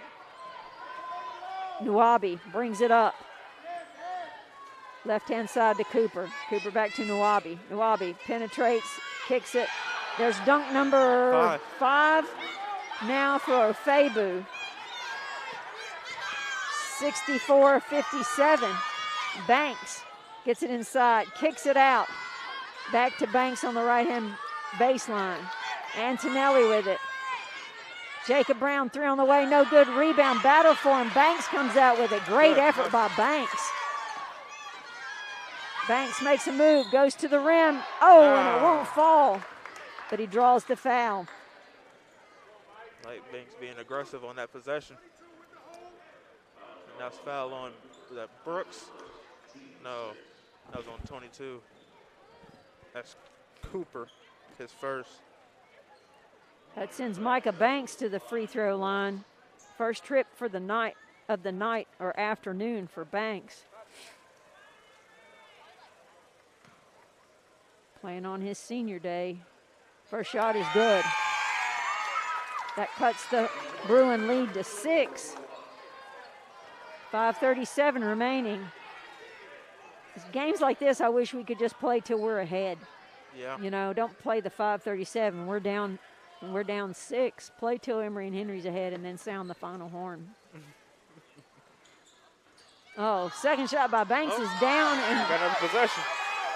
Down and comes back out and trying to gather it in. Cooper loses the handle on it for the Bruins. It goes into the cheerleaders, and there'll be Emory and Henry ball. Lucky break for the Wasps here, so let's take advantage of it. Floated into Looney, skipping around the perimeter. Antonelli with it now up top. Looks for Looney on the ball screen.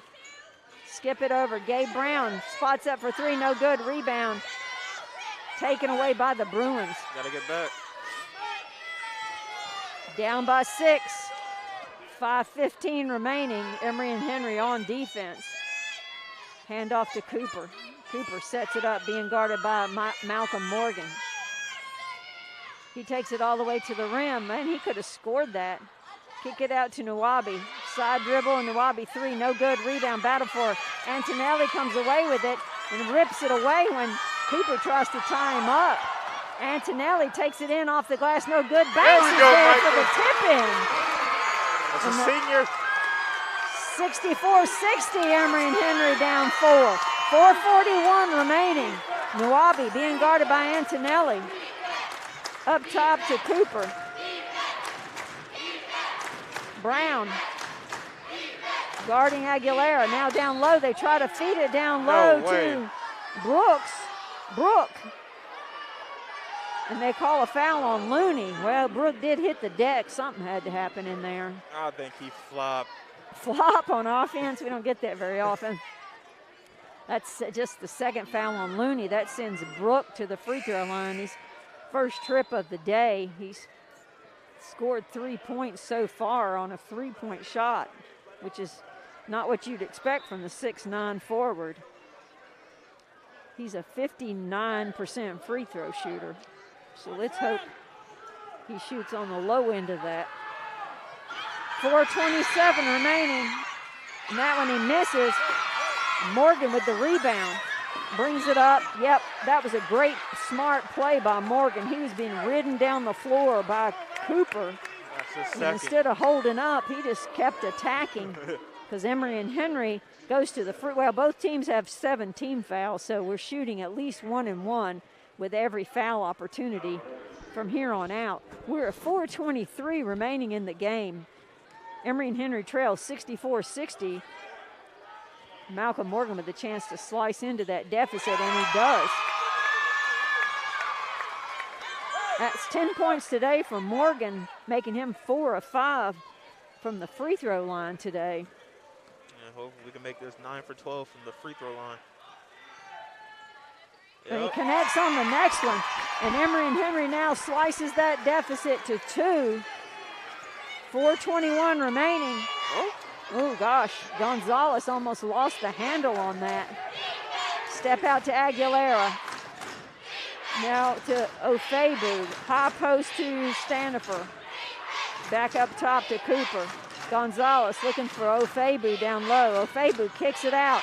3 on the way, and 3 is good by Aguilera. Just when you think they're only going to play like a one-on-one game, that was a great inside-out action there. And Emory and Henry trails by 5 with 3:49 remaining. 67-62. Media? What? How do you call a timeout in the middle of a play? Did they just call a media timeout? In the middle of a play. There must have been something that happened that you only call timeout, media timeout, on a dead ball situation. They just called a foul. Oh, okay, I missed that. Of course, we miss everything on offense unless it happens in the corner or on the far side up top because the coaches and the officials are standing in front of us. Yeah, I thought, why is Gabe Brown not pulling the trigger with any more focus on that three-point shot? So something happened somewhere. I guess we're going to the free throw line. We have 3:45 remaining. The score is 67-62. Emory and Henry trails. The Bruins with 18 fouls. Emory and Henry with 7. Emory and Henry with 3 timeouts remaining. The Bruins with 2. And the possession arrow favors Emory and Henry. Now the mystery is to us what happened on a foul and who is going to be shooting.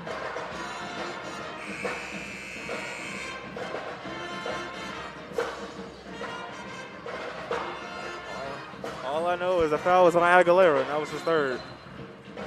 Let's run down foul situation. Malcolm Morgan has 3 for Emory and Henry. Jacob Morgan and Cade Looney with 2. For the Bruins, Aguilera with 3. Ethan Brook with 3. And Standifer and Nwabi with 2. And Cooper with 2. So that'll send Malcolm Morgan to the free throw line. 5 of 6 on the day for Malcolm. He just made his last 2. And the score is 67-62, favoring the visiting Bruins. Oh. Morgan's free throw is no good. Rebound battle for Gabe Brown. Gets it, and he stuffs it down. Trailing by 3, 3:36. Emory and Henry on defense. Gonzalez with the ball up top, calls up the play. Feeds Ofebu, being guarded by Malcolm Morgan. Nwabi, 3 on the way, no good. Rebound battle for, and it's out of bounds off of the Bruins. That'll be Emory and Henry possession. 3:22, trailing by 3, 67-64. Morgan brings it up. Malcolm Morgan brings it up, looks for Antonelli, can't get it to him, hands it off to Looney, gets it back, hands it off to Looney, gets it back, kicks it out to Banks. Banks to Antonelli for 3! And Antonelli now with 14 points, 5 rebounds and 4 assists, knots us up at 70. 2:53 remaining. Down low it goes to Brook. Brook trying to work on Looney, can't get anything to go there. And they call a foul off the ball. It's on Brooks. On Brook. Oh. That was a good demonstration by the official. Apparently he gave a big elbow to Looney. So we're tied up here, 67, 2:45 remaining. I think Emory and Henry acts like they're going to bring it up here and call timeout, but maybe not. Morgan brings it up, being guarded by Aguilera. Looney comes out for the ball screen, doesn't need it because Morgan goes in, works, kicks it out, Gabe Brown, 3 on the way, no good. Rebound, battle for. There's Banks for it, no good. Rebound, battle for, and brought out by Standifer. They got to find it. Good opportunities there. Cooper brings it in, thinks better of it, draws it out. 2:15 remaining. We're tied at 67. Cooper up top to Standifer on the step out. Now to Ofebu. Ofebu drives in, layup good. We tried to poke it away from behind. I'm surprised they haven't gone to him earlier. Emory and Henry up by 2.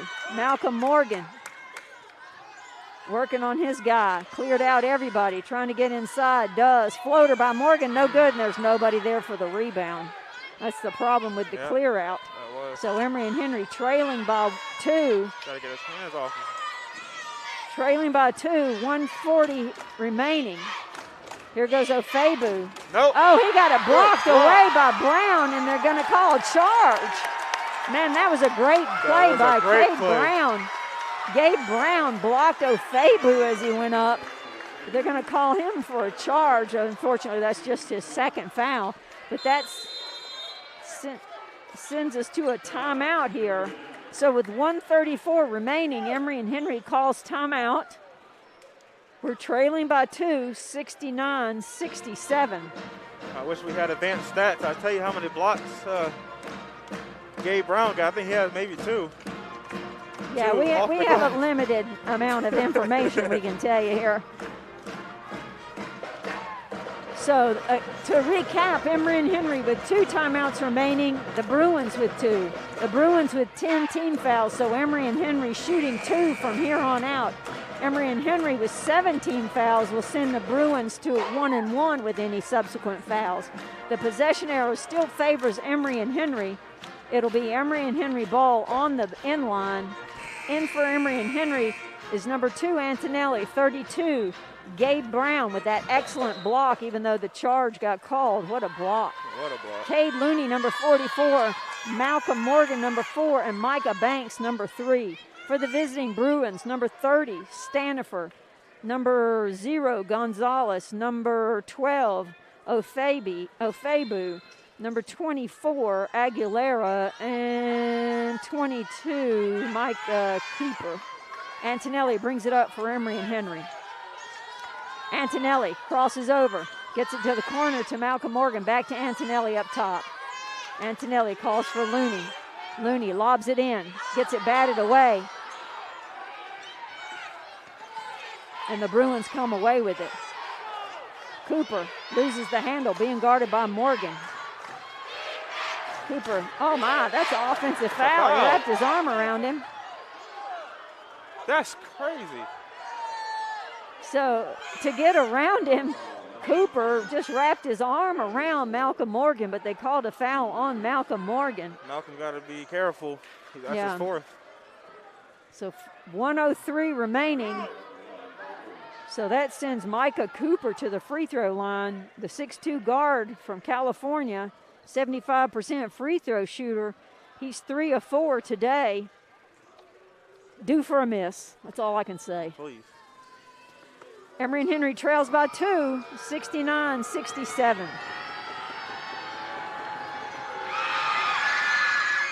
And he buries that first one to bring it to a 3-point lead. 75% free throw shooter.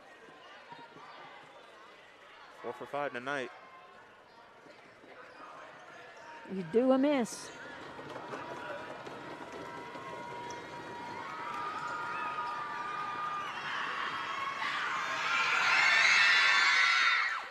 And he connects on the second one to put Emory and Henry down 4 with 1:03 remaining.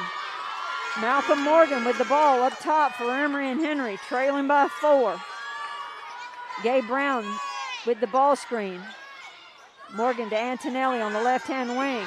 Slips that screen. Antonelli kicks it over. Banks gets it inside. Floater by Banks is good. Down by 2. Emory and Henry calls the timeout with 44.3. They're going to reset the game clock to 45 seconds. Emory and Henry gets within 2.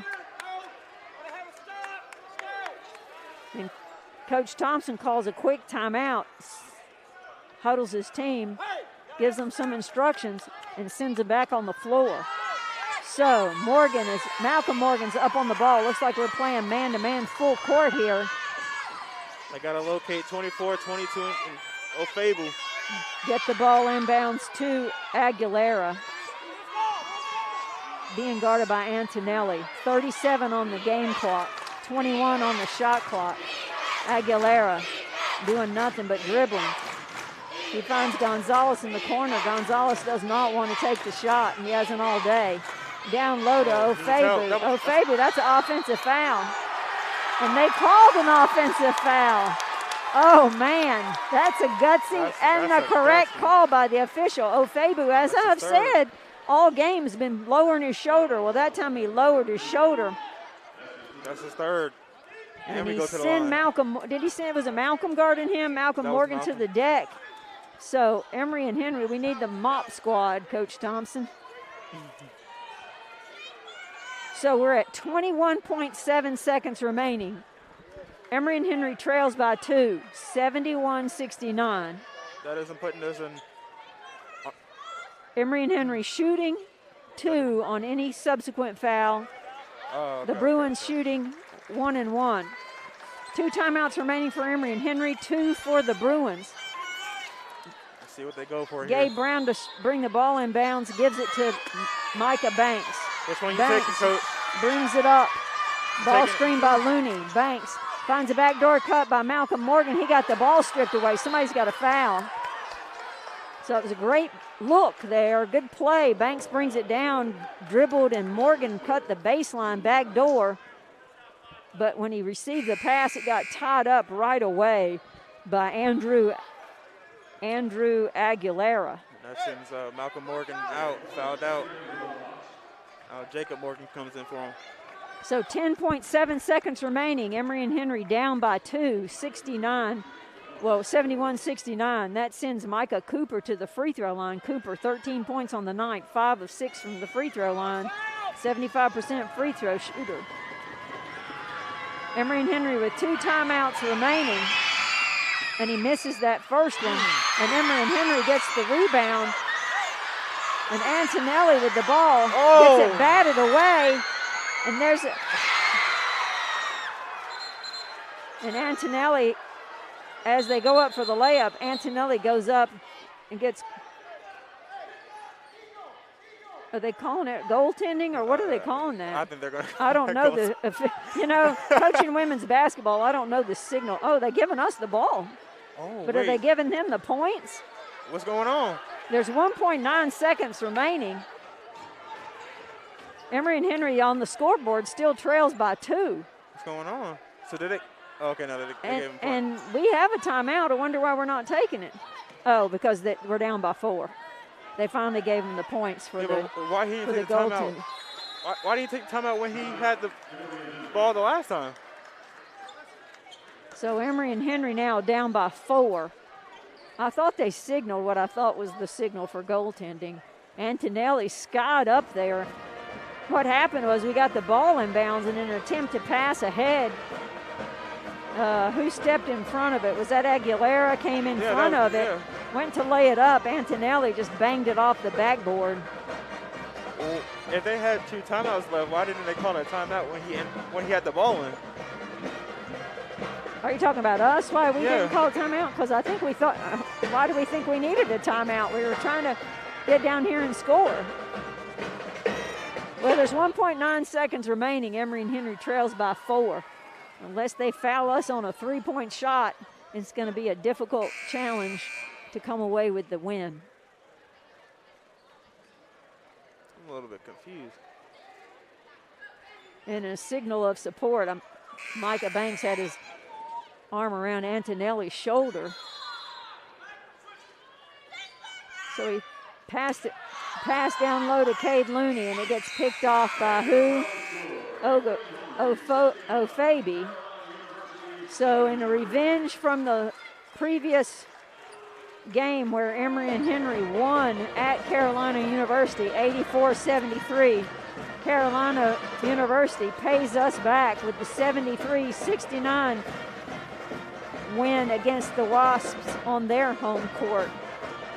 That'll send Emory and Henry on the season to 16-10, and moves the Bruins to 18-5 on the season.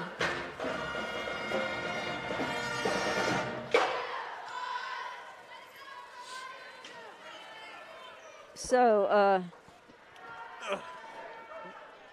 No, I yeah, know you want to speak to a senior. yeah, No. I don't know that they, if they want to, they can, but I don't know that they would want to.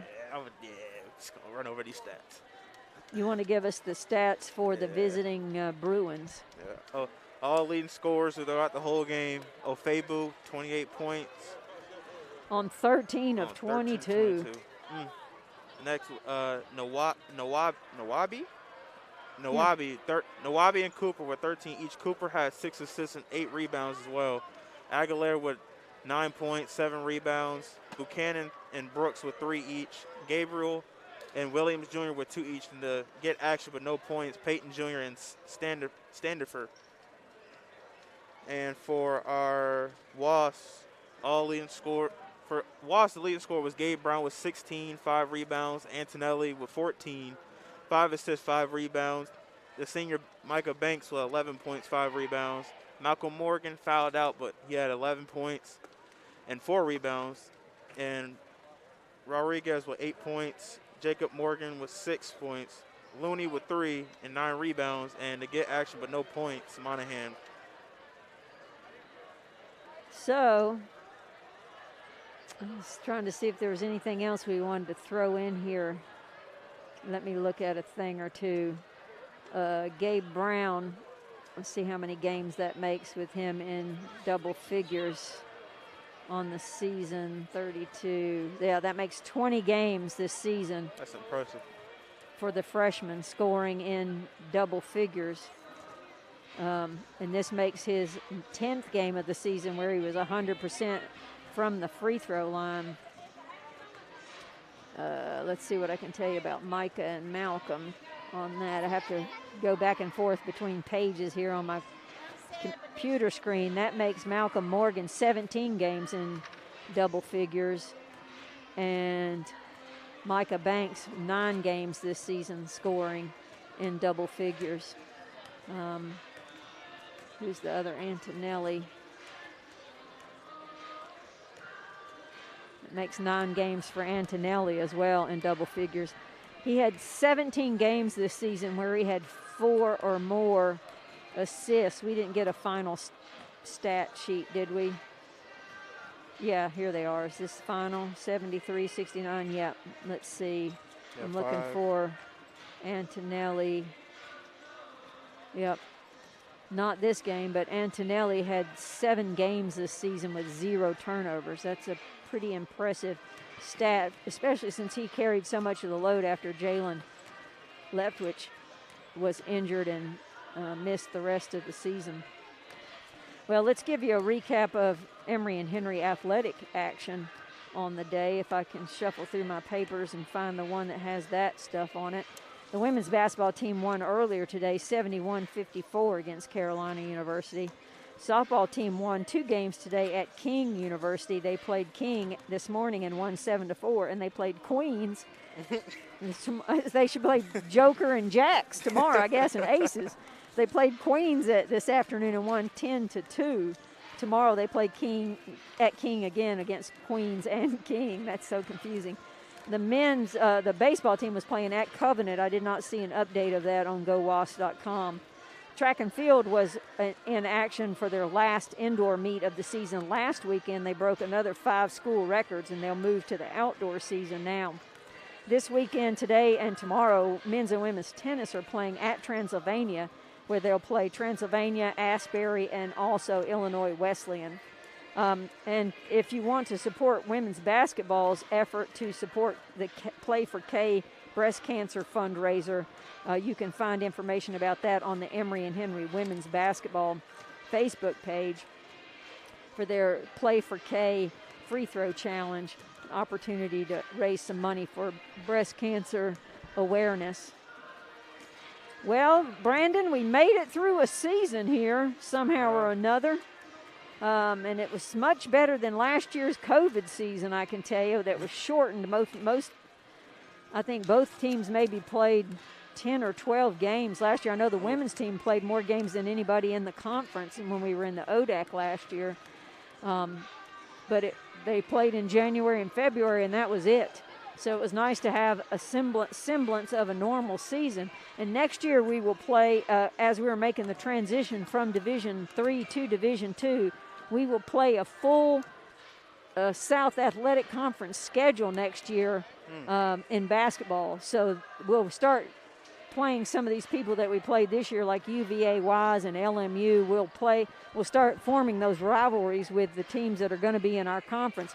We won't be eligible for postseason play. Our players will be eligible for postseason honors. At least that's my understanding.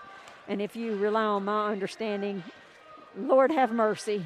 But nonetheless, we will be playing a full Division II schedule next year. All things go according to plan. And then in that following year, we will be a full member of the South Athletic Conference, eligible for conference championships. I know the NCAA was here this week. It's a part of a few of the meetings with them. They were here to review the progress that we are making toward Division II affiliation. And I assume we'll get some word from them in the next month or so about how well we're doing and what changes and improvements we need to make and what things we're doing well. But that brings to a close this basketball season for the men and the women, as the men fall today to the visiting Bruins from Carolina University. Next year, we'll, as I said, we'll start making facing some more familiar opponents than we faced this year.